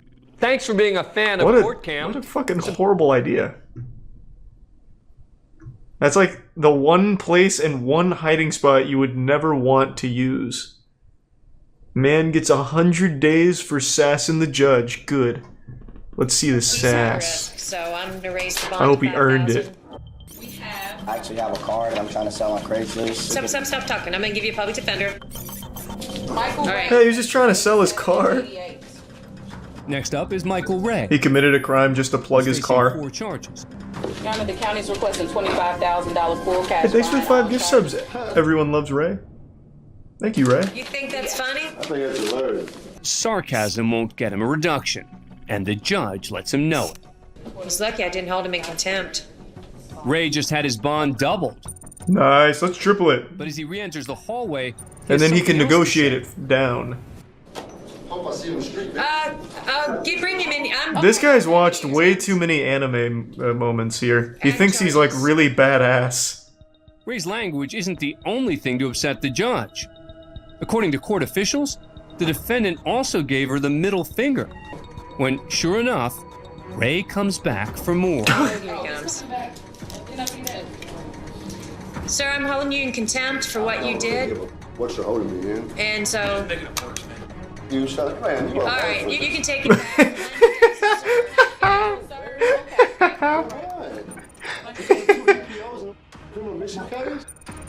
That's right. That felt like something right out of GTA RP. He's done. I think we need to... Yeah. Can we bring him back? Yes. What started out as 4 serious charges has grown into a grand total of 10. Nice, go for 20, don't be a bitch. Yeah. No, I figure that's just a That definitely cut deep on the lawyer, being called useless like that. Thanks for being a fan of He Court didn't Cam, like that. where it's very early on a Sunday morning, and all is quiet. Until... Oh, shit! I was expecting that, but I thought it was gonna be like a garbage truck. Their pickup right through the front of the building to steal an ATM machine just off camera. Oh. This is just Oh, one wow. of a series of recent Oh, break-ins involving I see. ATMs just as the truck hits the gas to dislodge the ATM. With nothing more than what appears to be a bare cash deposit box, Nice. the thieves come up empty and drive off. What do you mean empty? They were there for that little 3 box. days later, after the courthouse boarded up the windows,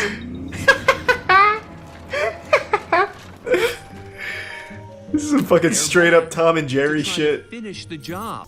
Angel Lopez, Thomas Ortega, and Toby Perkins are arrested and charged with theft. Could they have woken the guy in the top left up for his mugshot at least? They're lookouts. Thanks for being a fan of Court Cam. Subscribe to Holy A&E shit.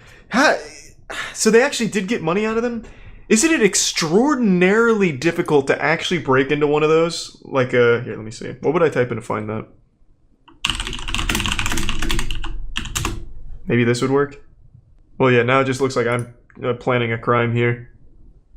I don't know if it's movies or Grand Theft Auto 5 that's rotted my brain, but when I think of bank robberies, I always picture some absolutely massive event that's thoroughly planned and it's a huge deal. Like when I hear, oh, a bank got robbed, I'm expecting the follow-up sentence to be, and then Spider-Man stopped the robbers. I've just always imagined bank robberies like it's straight out of a cartoon, you know, high-tech security, damn near impossible to pull off successfully.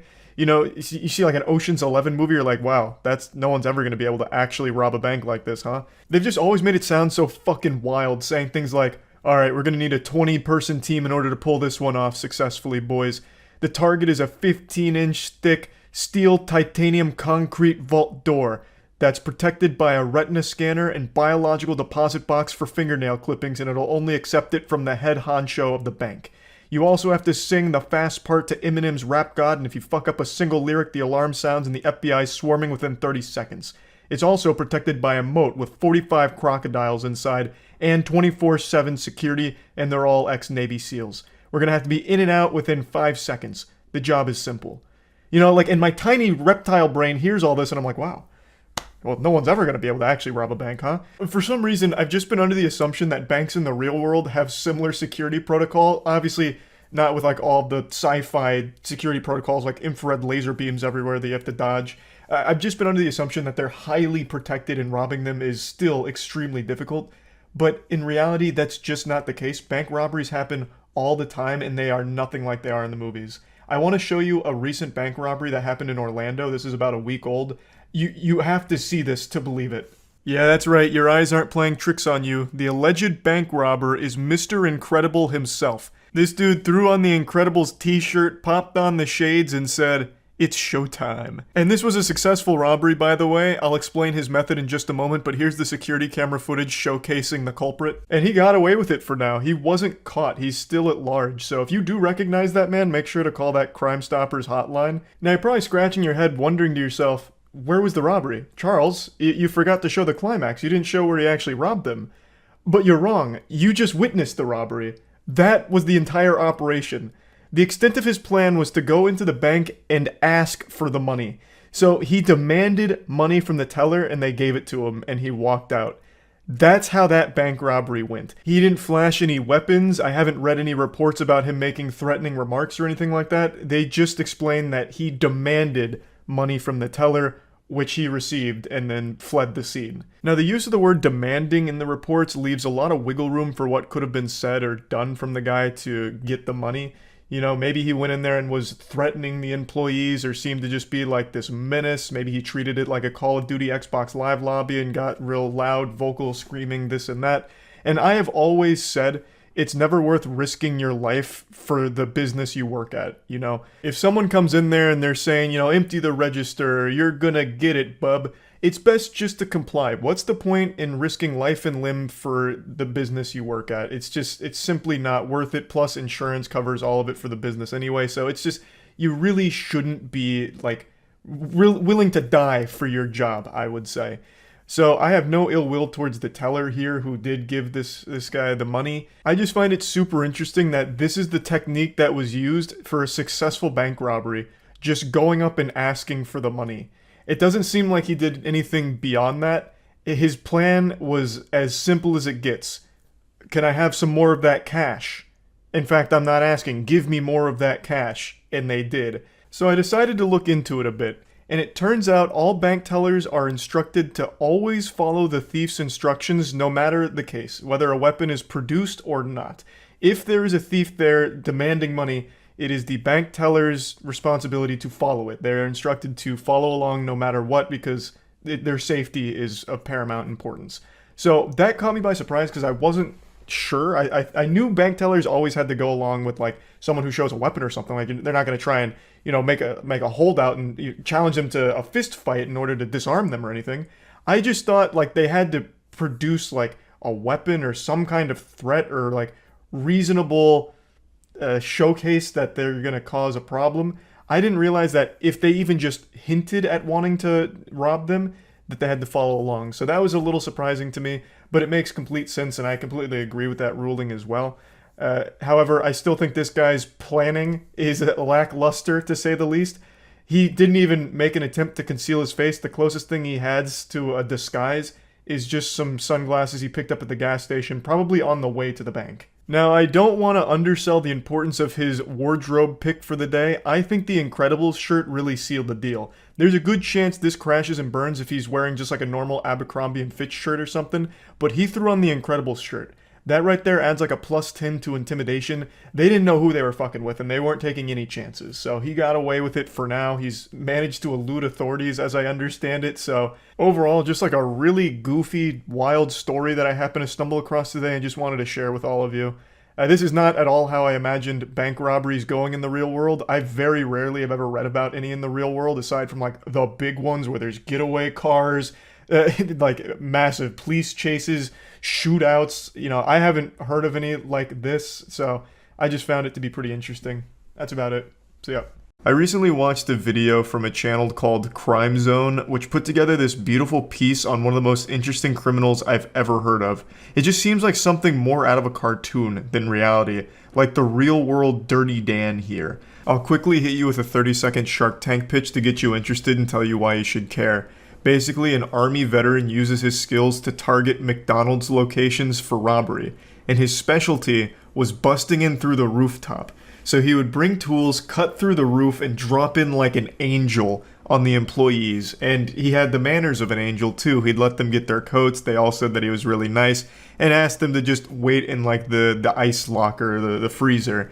And he'd rob them and leave. And he did this for quite some time before being apprehended. Spoilers, he gets caught. But he doesn't spend too long in jail because he hatched a galaxy brain scheme to break out, which he executed flawlessly, becoming the first prisoner at that facility to ever break out successfully. And he turns back to a life of crime, but no longer going to the Ronald McDonald Playhouse of Pain. Instead, he transitions to living in a Toys R Us and gradually stealing their toys. So what he does is he lives at a Toys R Us by living behind a bike rack. He carves out his own little like hidden man cave in the walls. I won't spoil how it all ends or anything like that, but I just wanted to get like the cliff notes out here because I just find it so wild. I'll put a link to the original video in the description, of course, so you can watch the entire thing, but I'll show you some clips from when we watched it. Alright, let's start with, let's see Roofman. This sounds kind of interesting.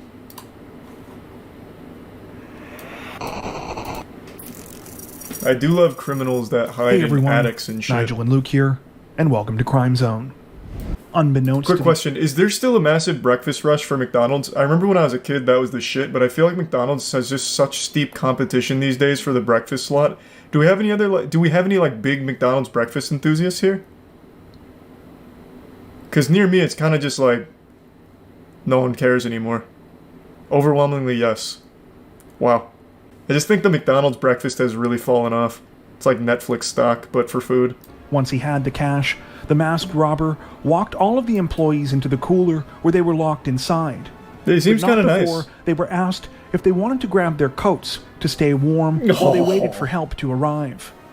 After they have a police sketch and it's just a Hamburglar. Fled. While the employees didn't know it at the time. I saw a video of two women stealing everyone's food inside a restaurant. Don't remember where, though. Probably McDonald's. Actually, I take that back. Probably Waffle House. Waffle House is a restaurant you go to and you're just looking for fights. And maybe, like, a waffle or two. I think it's a Prime Sun City. So this is basically the only fast food specialized robber is what I'm getting. While little is known about why Jeffrey Allen Manchester chose to turn to a life of crime, what we do know the better question is why turn to a life of crime for fast robber food? Known as Roofman, he lived what appeared to be a normal life, to put his military training to a different kind of use. In November of 1998... Do you really need military training to rob a McDonald's? I feel like you could just go in and be like, I just want the money in the register, and like, make like a finger gun in your jacket and be like, yeah, just take it. Like, I don't think you really needed all like the special ops training just to become like a fucking Filet-O-Fish fondler. Felon. Damn, that would have been better instead of fucking fondler. It doesn't even make sense. But man, this guy, those McDonald's employees, they didn't know who they were fucking with when he busted through their ceiling. 1 second they're just serving up a quarter pounder, next second they got goddamn Jason Bourne coming through the top turnbuckle. That's While cute. the bulk of Manchester's robberies were committed in California, he would eventually hit McDonald's locations in Nevada, Oregon, Minnesota, Massachusetts, Maryland, Virginia, and both of the Carolinas, making off with an estimated $100,000. Manchester would use tools to cut a hole in the roof of the location, dropping down anywhere from 10 to 15 feet So what? I still am super confused on why the roof. What tactical advantage does he get from busting in right here behind the counter as opposed to just rushing through here and jumping over the counter? Just like the element of surprise? No alarm? I guess, but there's still employees there either way, right? Because like they said, he was always really nice to the employees and telling them to get to the back and shit, so there's still people there. So at that point, the alarm's kind of worthless, wouldn't you think? When they caught up to him a short time later, he was still carrying his rifle, as well as a nylon bag containing drills, pry tools, hammers, and all of the cash he had stolen from the 2 McDonald's locations. True to his reputation, Manchester didn't put up a fight when cornered by officers, instead telling them, quote, "You guys did a really good job today." With Manchester's arrest came a flurry of news articles announcing he was ultimately sentenced to 45 years in prison on charges ranging from robbery with a dangerous weapon to kidnapping. Little did anyone know that his story was far from over. Really? He busted a hole out of the prison Following cell? his conviction at the end of 2000, Went out the Jeffrey roof? Manchester was sent on the afternoon of June 15th, 2004. Now the roof Jeffrey man can be Manchester anywhere. put his plan into action and escaped from the Brown Creek Correctional Institution, making him the first person to do so in the facility's 11-year history. Hey, that's pretty Once good. again, Well, 11 years the isn't Roofman super long. was That's still free. good. It was here, at an unassuming retail plaza, that he would set up a living space that would baffle and amuse both the public and law enforcement oh my god, he officials opened his own for years to McDonald's. come. A For his franchise new owner. home, the Roofman chose a Toys R Us store located in a complex called the Triangle Shopping Center, just off of Monroe Road. He raced remote control cars on the roof in the middle of the night, rode bikes around the store for exercise, and managed to get most of the nourishment that he needed by stealing and eating baby food. Toys R funny Us had all kinds of snacks. He didn't need baby food. I remember back in the heyday at Toys R Us, you could get like fucking pounds of Doritos and shit. My man's over there just eating like meat sticks and apple mush when he could have been feasting on Doritos and Oreos. This man just said, fuck it, I want the Gerbers. Thanks for some Dreadnought in the prime elbow. This actually seems like something out of Codename Kids Next Door. Like one of the villains infiltrates a toy store that the kids are shopping at in order to torment them and scare them at night. Man's actually the boogeyman at the Jeffrey's Play Palace here. I have looked literally everywhere in the world for a single picture of this man's laboratory here. You know, Dexter's lab kind of shit. Because the way it's described in the video and the way it's described by the authorities, it sounds fucking incredible. He had baby monitor surveillance spy systems set up across the store to keep eyes on everyone, all the workers and all the customers and everything. He had so many toys and shit and a really elaborate setup with running water all in his like secret man cave in the Toys R Us walls. I want so badly to know what that actually looked like. I can't imagine a world where they didn't take pictures of it. They'd have to, right? Like, it's evidence. So surely those pictures exist somewhere, and I am begging any authorities that were involved in this case to just release the photo evidence. Let us see it. Let us just take a gander. I have to know what his little secret lair looked like here in this Toys R Us, because it must have been so fucking cool. Or maybe it's overhyped and it was actually just like a really small like coffin of a couple of toys that he'd stay at. Who knows? But it just sounds so impressive and I would love to know what it looks like. But unfortunately, I can't find a single picture of it anywhere. I can't even find like a single like artistic interpretation of it from anyone from the scene. Nothing. But I know those pictures have to have existed. So I hope someday they surface. And when the holiday season rolled around, no one donated more to the congregation's toy drive than he did. Of course, these toys were actually all stolen from the store where the Roofman was hiding who's out. gonna miss the toys though, huh? It was during this time that he realized he could tunnel directly through the store's wall into the adjacent unit, which just so happened to be an abandoned Circuit City. This time, maybe this guy is responsible for Toys R Us and Circuit City going under. After they found out that this man was living in their walls for, it's been almost a year, I think now. They just got so fucking paranoid that the business started sinking. God damn. What a cool setup, though. That is like the most early 2000s shit imaginable. Like, that is your early 2000s shopping starting kit. Toys R Us, Circuit City, and Radio Shack. The only thing he's missing is a Blockbuster. Then he tunnels underground and goes right to Blockbuster or some shit. He also added more baby monitors to add to his makeshift surveillance system, and even installed a smoke detector and piped in water from the Toys R Us next door. Wait, how would nobody ever hear that? He piped in his own water line? How would he be able to successfully do that? It's not the hardest thing in the world to do that, I guess, if you tee off of an already existing line, but still, I feel like you'd absolutely hear that, because you have to like drill into the walls and shit, and you have to tee off that pipe. That's kind of crazy. Yeah, I mean, I guess just doing it like in the dead of night without anyone being around, you'd probably never notice. In order to continue to travel between the Toys R Us and the Circuit City as he pleased, Manchester left the tunnel between the two units intact. I bet so many kids saw him behind the bike rack and just got scared and didn't say anything. In with the walls on both sides. On December 26th, he decided it was time to pull off the big robbery that he had been planning. Unfortunately for the roof man, when he tried to pull off the crime, things did not go according to plan. Similar to the 2000 robbery in Belmont, when he held up the Toys R Us, employees were able to contact police sooner than he anticipated.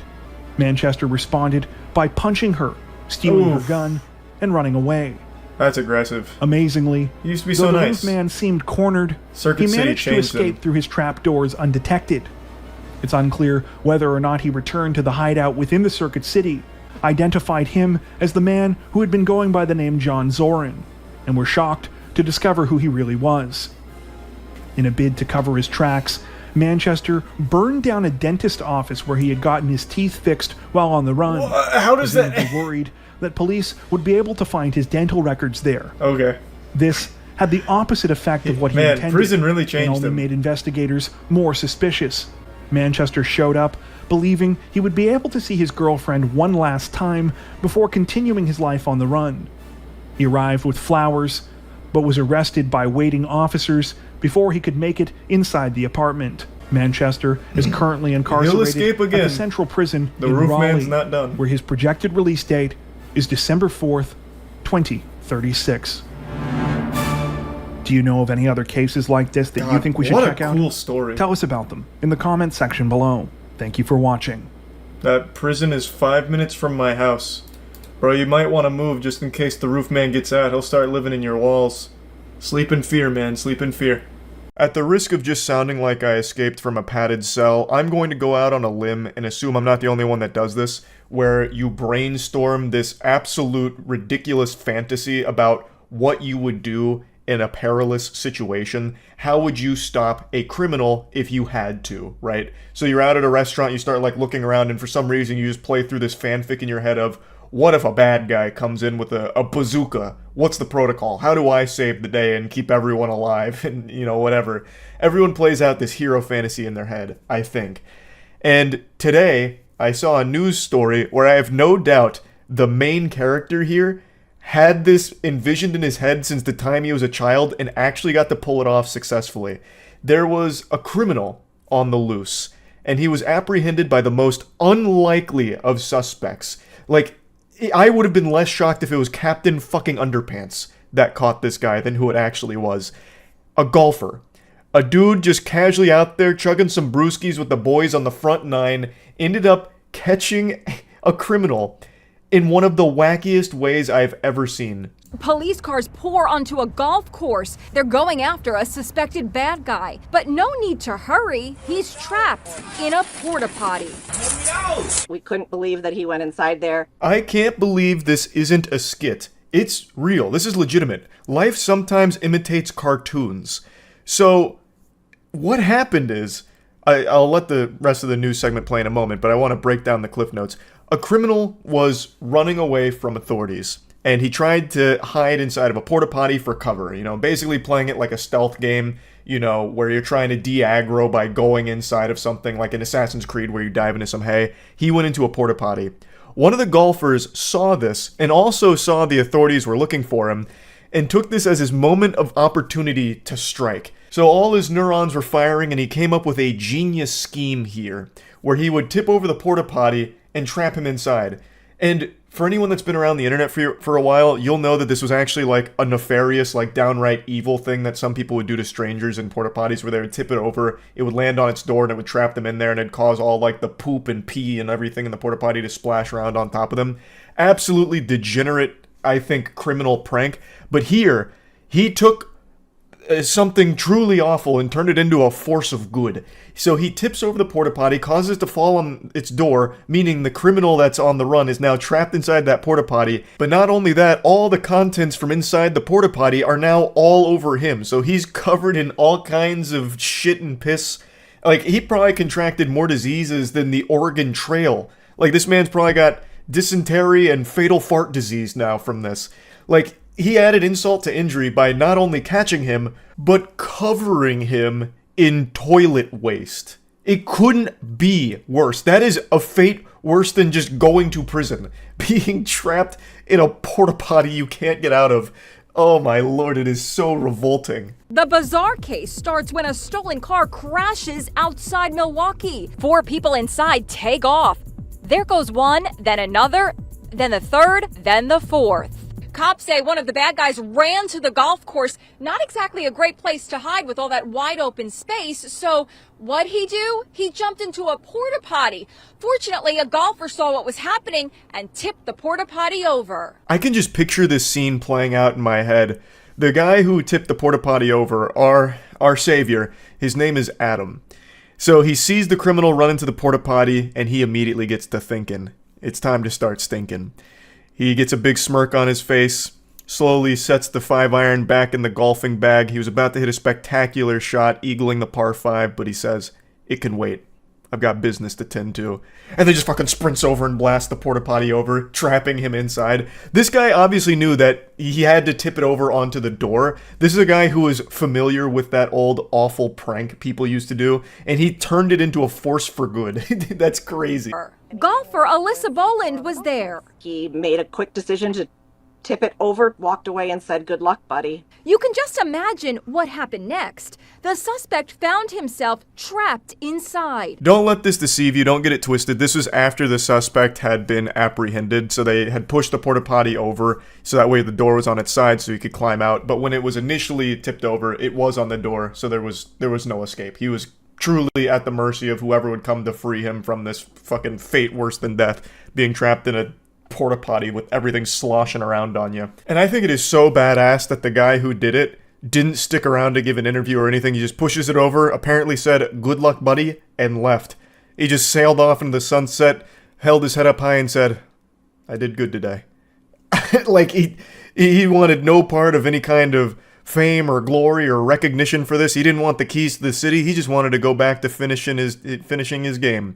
He probably still went and eagled that par 5. Back at the clubhouse, a police officer commandeers a golf cart and drives over to the porta potty. The cops roll the porta potty over so the suspect can get out. Come out! Crawl out, dude! Then he states the obvious. He's not exactly smelling of roses. Don't do anything stupid. One cop puts on gloves before he goes anywhere near the suspect. Hey, wouldn't you? Are you injured at all? I'm just scratching.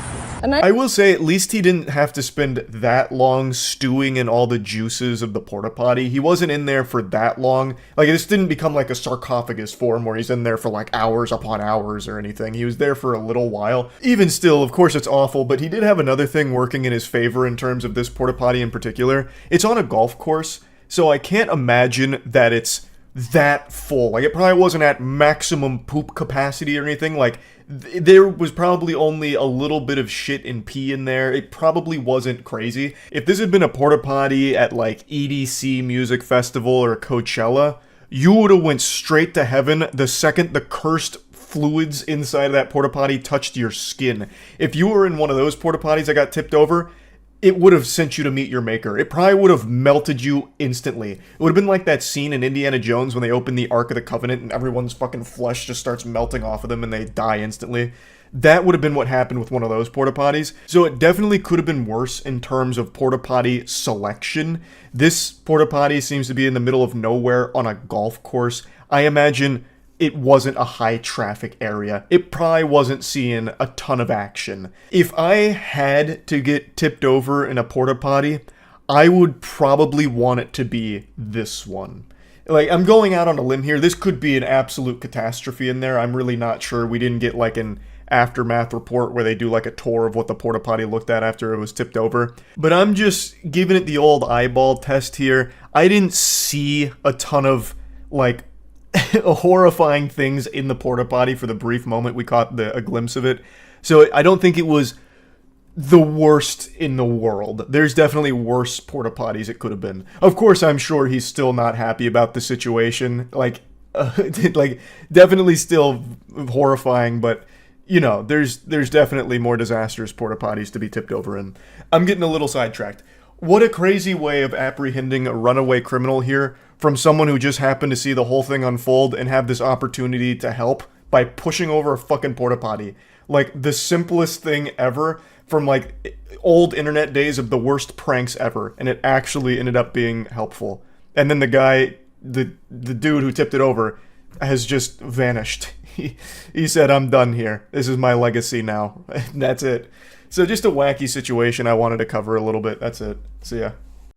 Yes, I know the quality of the webcam is less than stellar. It looks like the footage from The Dark Knight when the Joker is like selfieing himself as he's torturing a guy.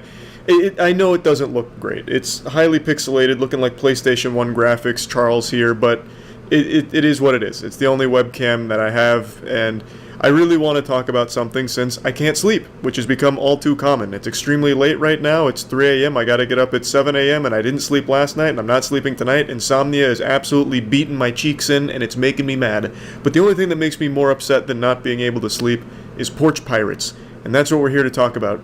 Since I was tossing and turning, having nothing but the most inopportune moments for deep existential thoughts, which kept me awake, I decided I'd go on the cyberspace to see if there's any kind of lullabies that could put me to sleep. You know, maybe Jigglypuff could sing me a song or something. But instead, all I found were two very peculiar cases of porch pirates stealing some packages that I just think are really interesting, so let's talk about them.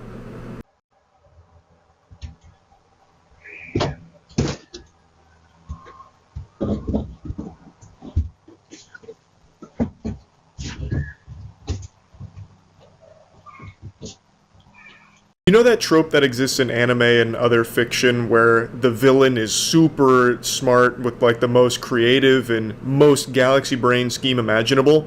Yeah, it doesn't usually happen in the real world. It's usually just a bunch of fucking brain dead morons that have the dumbest ideas and then commit a crime. But not in this case. We finally have a rare unicorn here with a turbo genius criminal. So, they wanted to steal a package, but they didn't want their identity to be compromised because most people have Ring doorbells or something similar in this day and age. So, how do you get around this? They don't have the mask technology that Mission Impossible does or anything, so they had to get creative. It seems like they found a nearby traffic cone and hid inside of it, which does a great job of concealing not only their face, but their whole body. This could be a full-grown man, full-grown woman, or a child. There's no telling. The only clues we have to go on are the barefoot pitter-patter from the door to the driveway. That's it. That's not a whole lot of clues. You'd have to get the forensics team out there and start like swabbing the concrete to see if you can get some kind of like DNA off it, maybe? I have no idea. So they might actually get away with this one. I do have a working theory though. I think the culprit here is someone that is familiar with the family. I think it's a family friend or maybe even a nearby neighbor. They knew they could be easily identified by the homeowner, which is why they took such extreme measures here. That, or it's staged. This could just be faked. This could be just a prank, like a staged video for the sake of it going viral, which it absolutely did.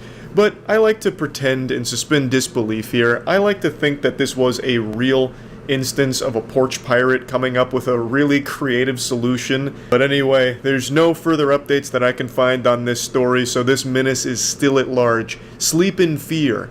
Or in my case, don't sleep at all, because insomnia is a real bitch. But also, if there's any traffic cones nearby, you might want to hide them somewhere so that way they can't be utilized like this and steal your packages. Now, while this one could be faked, the next one is not, because they've been caught. Though they did have an equally creative idea on how to get away with stealing packages. I'm kidding, it's actually a really fucking stupid idea. I'll just go ahead and show you the news segment on it. Dash driver arrested. Police say she was caught on camera instead of taking. Take a look here. Police say Juliana Sagaram stole a package, as you see right there, from a Manhasset home last month. Video shows a woman walking up to the doorstep on Highland Terrace holding a brown paper bag there, and police telling us it was a Chipotle order she was supposed to deliver nearby. Neighbors say this is unbelievable. So Juliana's plan was simple and also not super effective because she didn't get away with it. There were a lot of holes in this scheme. It wasn't exactly a bulletproof plan. While doing food delivery, she decided to take this package here, and I guess her whole idea was if she's in the middle of a food delivery, no one would think twice about her going up to the front of a house, and then she could make a getaway with the package without anyone stopping her. So it seems the whole idea was to avoid suspicion by having a good cover story. No, I'm not here to steal packages. I'm here to deliver food. You're out of order. You lost your marbles. But she failed to account for modern technology, where most people have like Ring doorbells now or anything that records video outside their home, because of the rising problem of porch pirates. So it didn't do anything to prevent the authorities from seeing who she was. And I guess really she just wanted to make sure no one would like interfere with her plan. But I don't know how common that is. Like, I don't feel like there's a ton of people that recognize when a porch pirate is striking, because they usually run up, grab it, and run away. There's not a whole lot of time for someone to fucking swoop in and stop them, unless of course she's doing this in Gotham City and Batman happened to be nearby in the neighborhood. Like, I just don't think that is really commonplace. So overall, Buddy with the traffic cone over his head actually had a more effective strategy than she did. But anyway, I just wanted to talk about these because they were super silly. They both came up with pretty creative plans on how to be a scumbag, and one of them so far has got away with it. The other one is at least facing charges, so that's good that she's, been caught. And I guess we'll see if the traffic cone supervillain pops out of hiding at some point again in the future. But anyway, that's about it. So yeah. You hear about the Florida woman who got her entire driveway stolen. How does that work? Single mother's future in jeopardy after thief steals driveway. How? No way. Now playing above, it's this right here. This is where they put the news segment in the tiniest box on the screen. And now our Nick Papantonis is looking into the situation. Well, I'm going to speculate on how they might have done this crime. So they obviously needed some kind of heavy industrial machinery, right? And seeing the recent rise in forklift-related crimes, my guess is somehow they used a forklift, got the tongs under the driveway, and peeled up each individual piece of pavement. And then just stacked it and drove it away. That's my guess. I think a forklift was the culprit. Well, not like a sentient forklift, but like that was the tool used by the culprit. Ready for Christmas. Of all the things that you worried about getting stolen, did you think the driveway was one of them? No, what kind of fucking question is that? Hey, out of all the possible things that could have been stolen from your house, did you ever think it'd be your driveway? Like, fucking obviously not. That's not a thought any sane person would ever have. Like, you can't exactly padlock your driveway. No one's gonna ever consider that the Grinch might come through and just take the whole pavement up. Why even ask that question? It's super stupid. One told Brochu a Tampa area man identified as Tampa. Andre asked Let's them go. to price out a replacement. Again. 1 week later, this let's go. from Brochu's doorbell camera captured a bulldozer tearing out the concrete and hauling it away. Jesus Christ. I've never seen this before. 0 for 1 on guesses. It was a bulldozer, not a forklift. And believes Brochu is the victim of a scam. but neither woman knows what Such a scam weird, is. yeah, it's a Had weird multiple scam. People come forward saying that they've seen things like this happen, whether it be driveways, roofs, painting, even outside the exterior. So it's happens more often than we actually see it. Deputies have launched I just don't believe that. Why would this happen often? What do they get out of it? I mean, I guess the cat's probably happy about it. They like dirt. But what is the scam? So you have their driveway now. Then what? How do you get money out of it? Do you hold it for ransom? Because even they're saying they don't exactly know what the goal is with it. Can't have shit in Florida, they stole the damn driveway. True. So the house value goes down. I guess, but are they making an offer on the property? Because if not, you get nothing out of it other than just fucking with them. So I guess it could just be evil for the sake of being evil. What a crazy heist. Tonight. What a bizarre story. Couldn't agree more there. What a bizarre story indeed. Stealing a whole fucking driveway for no reason. This is some shit out of Ed, Edd and Eddy. Like, actually cartoon logic. Like, stealing a driveway is actually something out of Cartoon Network. The only thing that makes sense is what the chatter said, driving the property value down to make an offer on the house. But it doesn't seem like that's what they're doing, so it really feels completely worthless, and they just stole a driveway just because they had the equipment to do so. There's a guy in Detroit who had his whole porch stolen. Recently?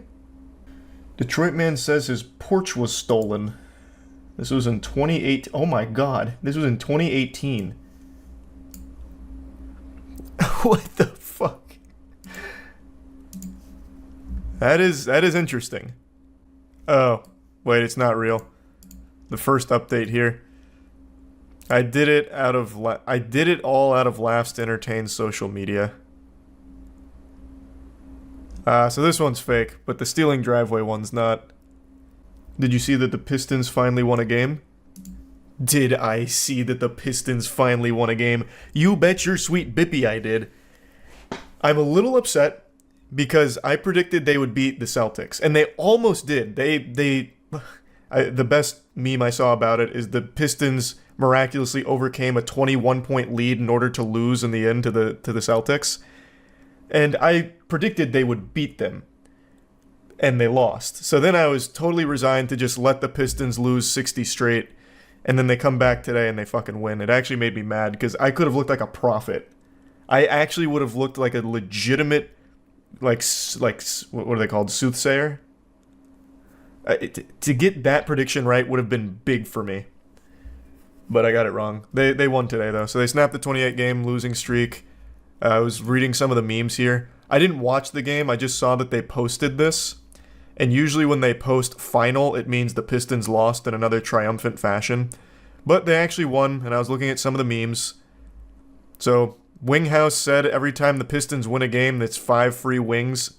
And that's been a big joke because the Pistons lost for 3 months now, or 2 months, whatever.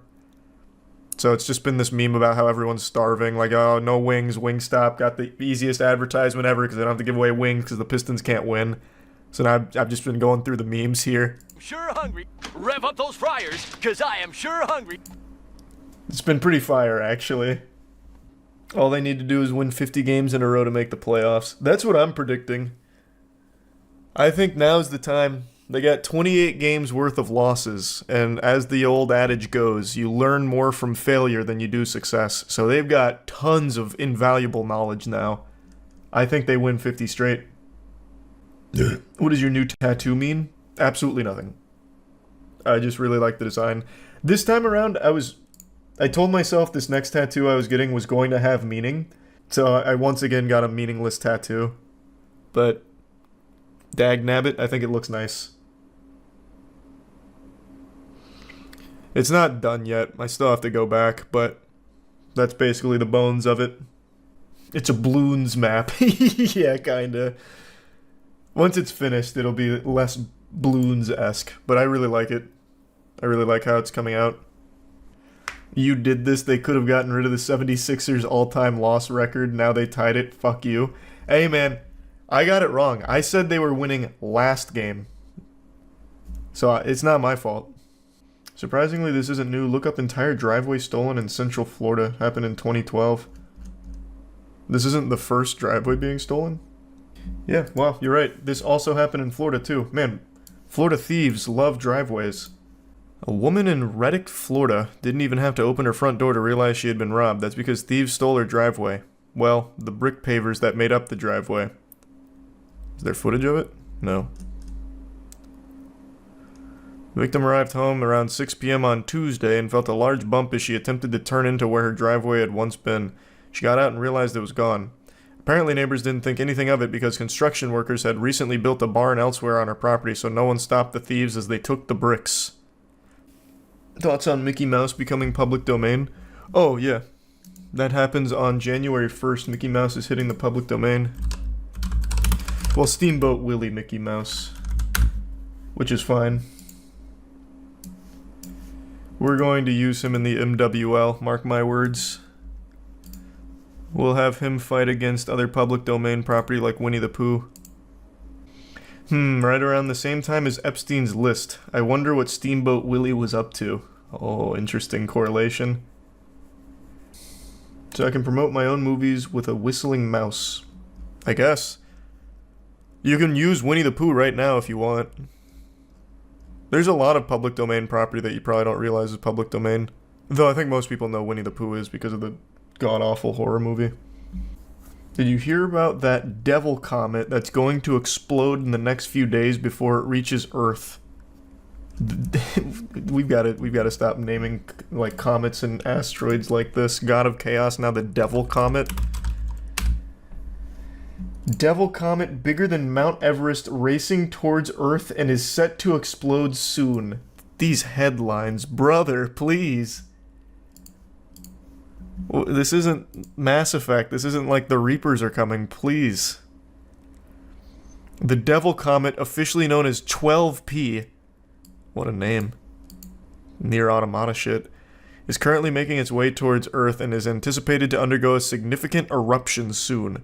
This comet, which is nearly 3 times the size of Mount Everest, is classified as a cryovolcano, which means it erupts due to the buildup and ignition of gas and ice, much like a frozen soda can. That is so badass. The comet is notably large with a diameter of 18.6 miles. That is wild. It's a very short period comet, completing an orbit around the sun approximately every 71 years. A pattern to the well-known Halley's Comet. Comets like this with an orbital period of less than 200 years are categorized as short period. Comet 12P Pons-Brooks is not a recent discovery. Its existence has been acknowledged since 1812, when it was first observed by comet hunter Jean-Louis Pons, who noted it at a 4th magnitude brightness. However, initial observations were not detailed enough to accurately forecast its future appearances. Thief falls through store ceiling twice?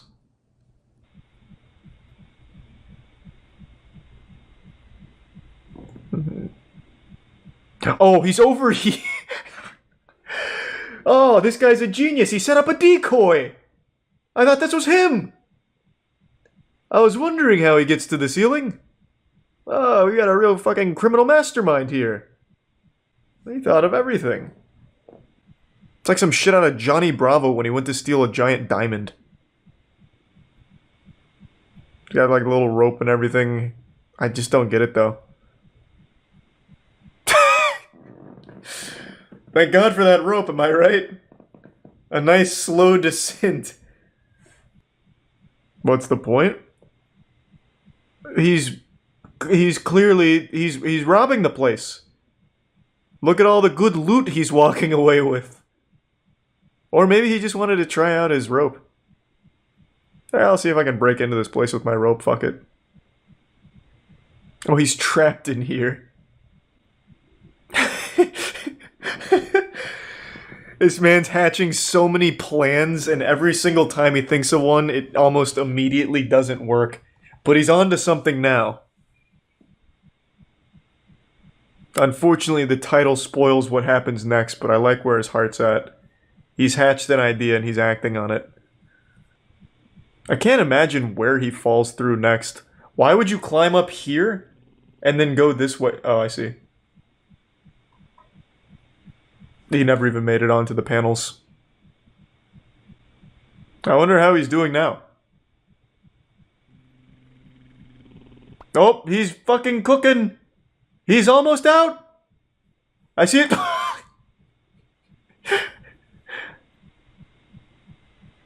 Alright, we were close on that one. I think one more time, and we should be free. Man's gonna just call the cops on himself to let him out. What do you mean if you know the whereabouts of this subject?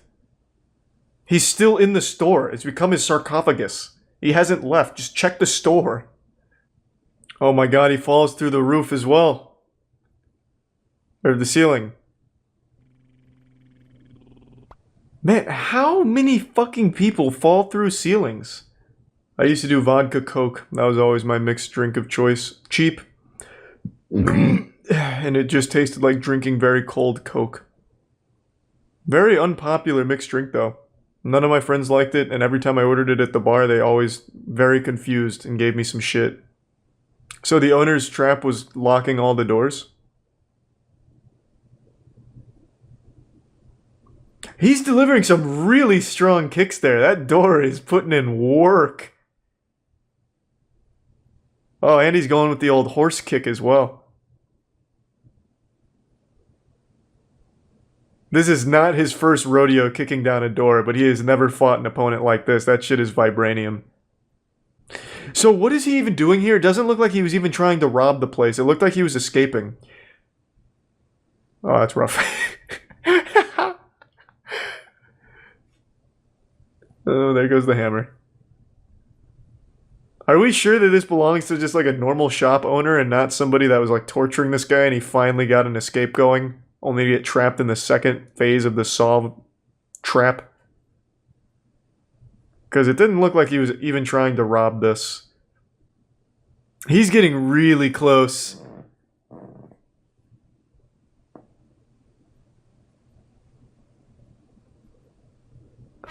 I think that was a really fucking dumb plan.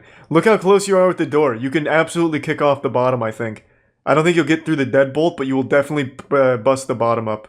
Crawl through it. Can't believe he hasn't torn his Achilles yet.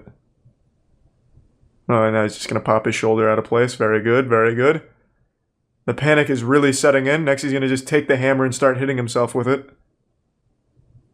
I don't understand. Is he running out of oxygen or something? What is happening? That leg is gonna snap any minute now. But I'm sure he's resourceful enough to find a second means of getting this open. Wait, is this one of those push locks where you push it up and pull it to the side? Has that been there the whole time? Oh my fucking god. To be fair, I also didn't notice it, but I'm also not looking at the door in person. I see he's still not free though. It looks like it is just a closet. This escape room has really bested him. God, did he just live here now or something? Holy shit, how long is this video? Oh my god, he's dehydrated, starving to death. I haven't been looking at the date up here. Is it changed by like a week or something? What's going on? This man's deteriorating. Oh, that was easy. Hey, what's up, pussy?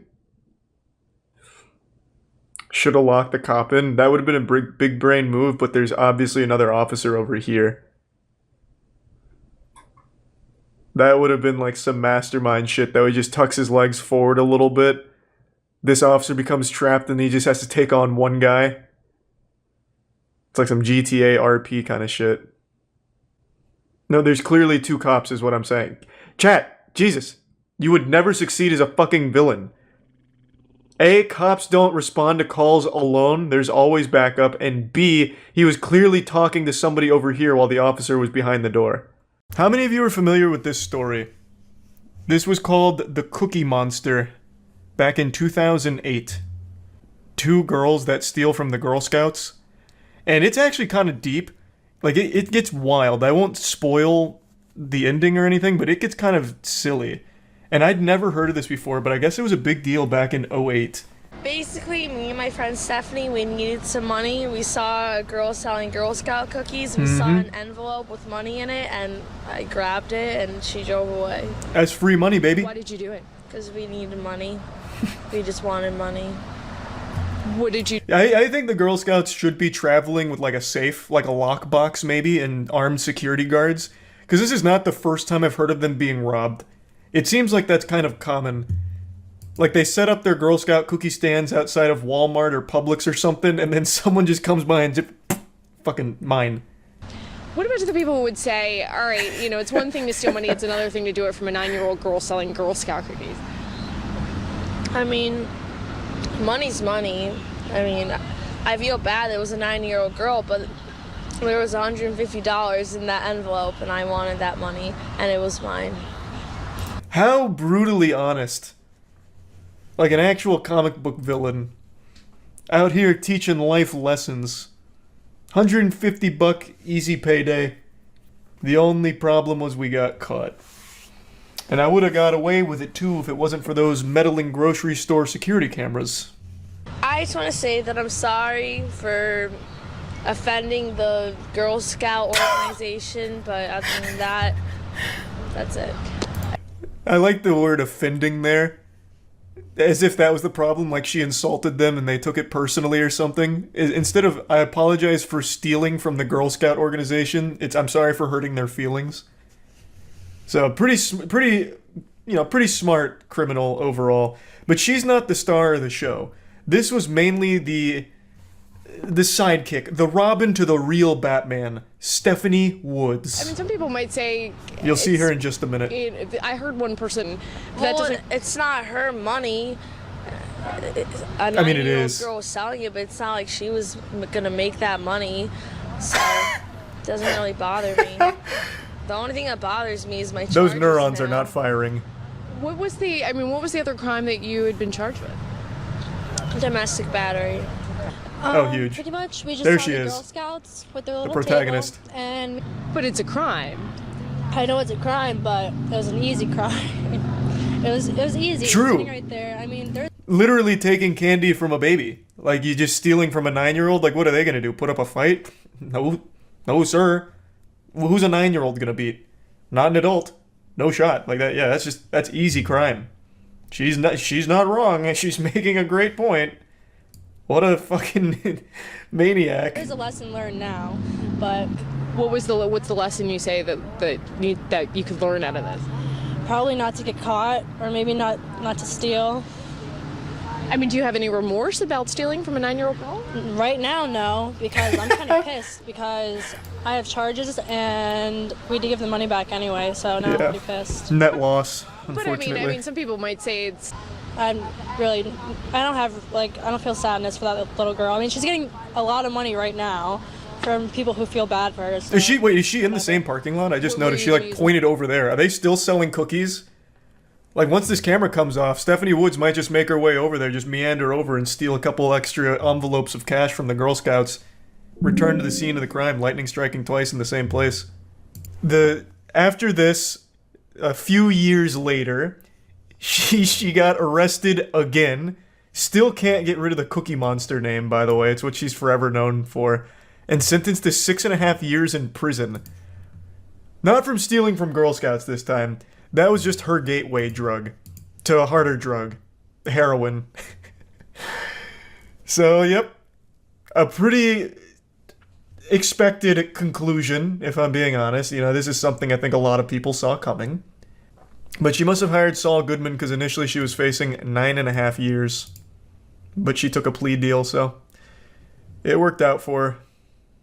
6 years, rent-free, long con. True, she won't need to worry about gas money in jail. She's out of jail now, though. This was 2014, and she served 6.5 years, assuming she did the whole sentence. Like, she's out. So if your daughter's in the Girl Scouts, tell her to sleep with one eye open, because Stephanie Woods could be right around the corner. She's like the boogeyman. Being smart has its drawbacks. Yeah, that's what I was thinking, too, listening to her speak. Like, damn, she's quite intelligent. One of those true criminal genius masterminds. A victim of her own hubris, unfortunately. What happened to the other girl? I don't know who the other girl was. Stephanie Woods was really the star. I don't know shit about the other girl. I couldn't find any info on her. Maybe someone in chat knows, for someone that's a little more familiar with the story than I am. In 2009, she was also arrested for robbery and kidnapping. She pleaded guilty. Man, I tell you, you steal money from the Girl Scouts one time, and then all of a sudden you're shooting up heroin in the bathtub and kidnapping kids and robbing other places. She stole like $400 from a gas station as well. Girl Scouts set her up. Oh yeah, maybe this was entrapment. Like the Girl Scouts deliberately left an envelope with like $150 like sneaking out of it on the side of the table, and they all turned around in order to catch some would-be thieves. You might be onto something. That's how they got my uncle. Fun fact, they also dine and dashed to Denny's 3 weeks earlier. The vid on it is called Girl Scout Cookie Money Theft. Okay, I've got to see that. All I could say is that I'm really sorry. Stephanie Woods seems contrite, claiming she's been turned into a cookie money monster. The 18-year-old convicted just days ago. They actually brought from a Girl Scout. They brought the Girl Scout in to testify? Yeah, that's the bitch that stole our money. That fucking heartless fiend. Yeah, that's her. I recognize her. Put her in the slammer.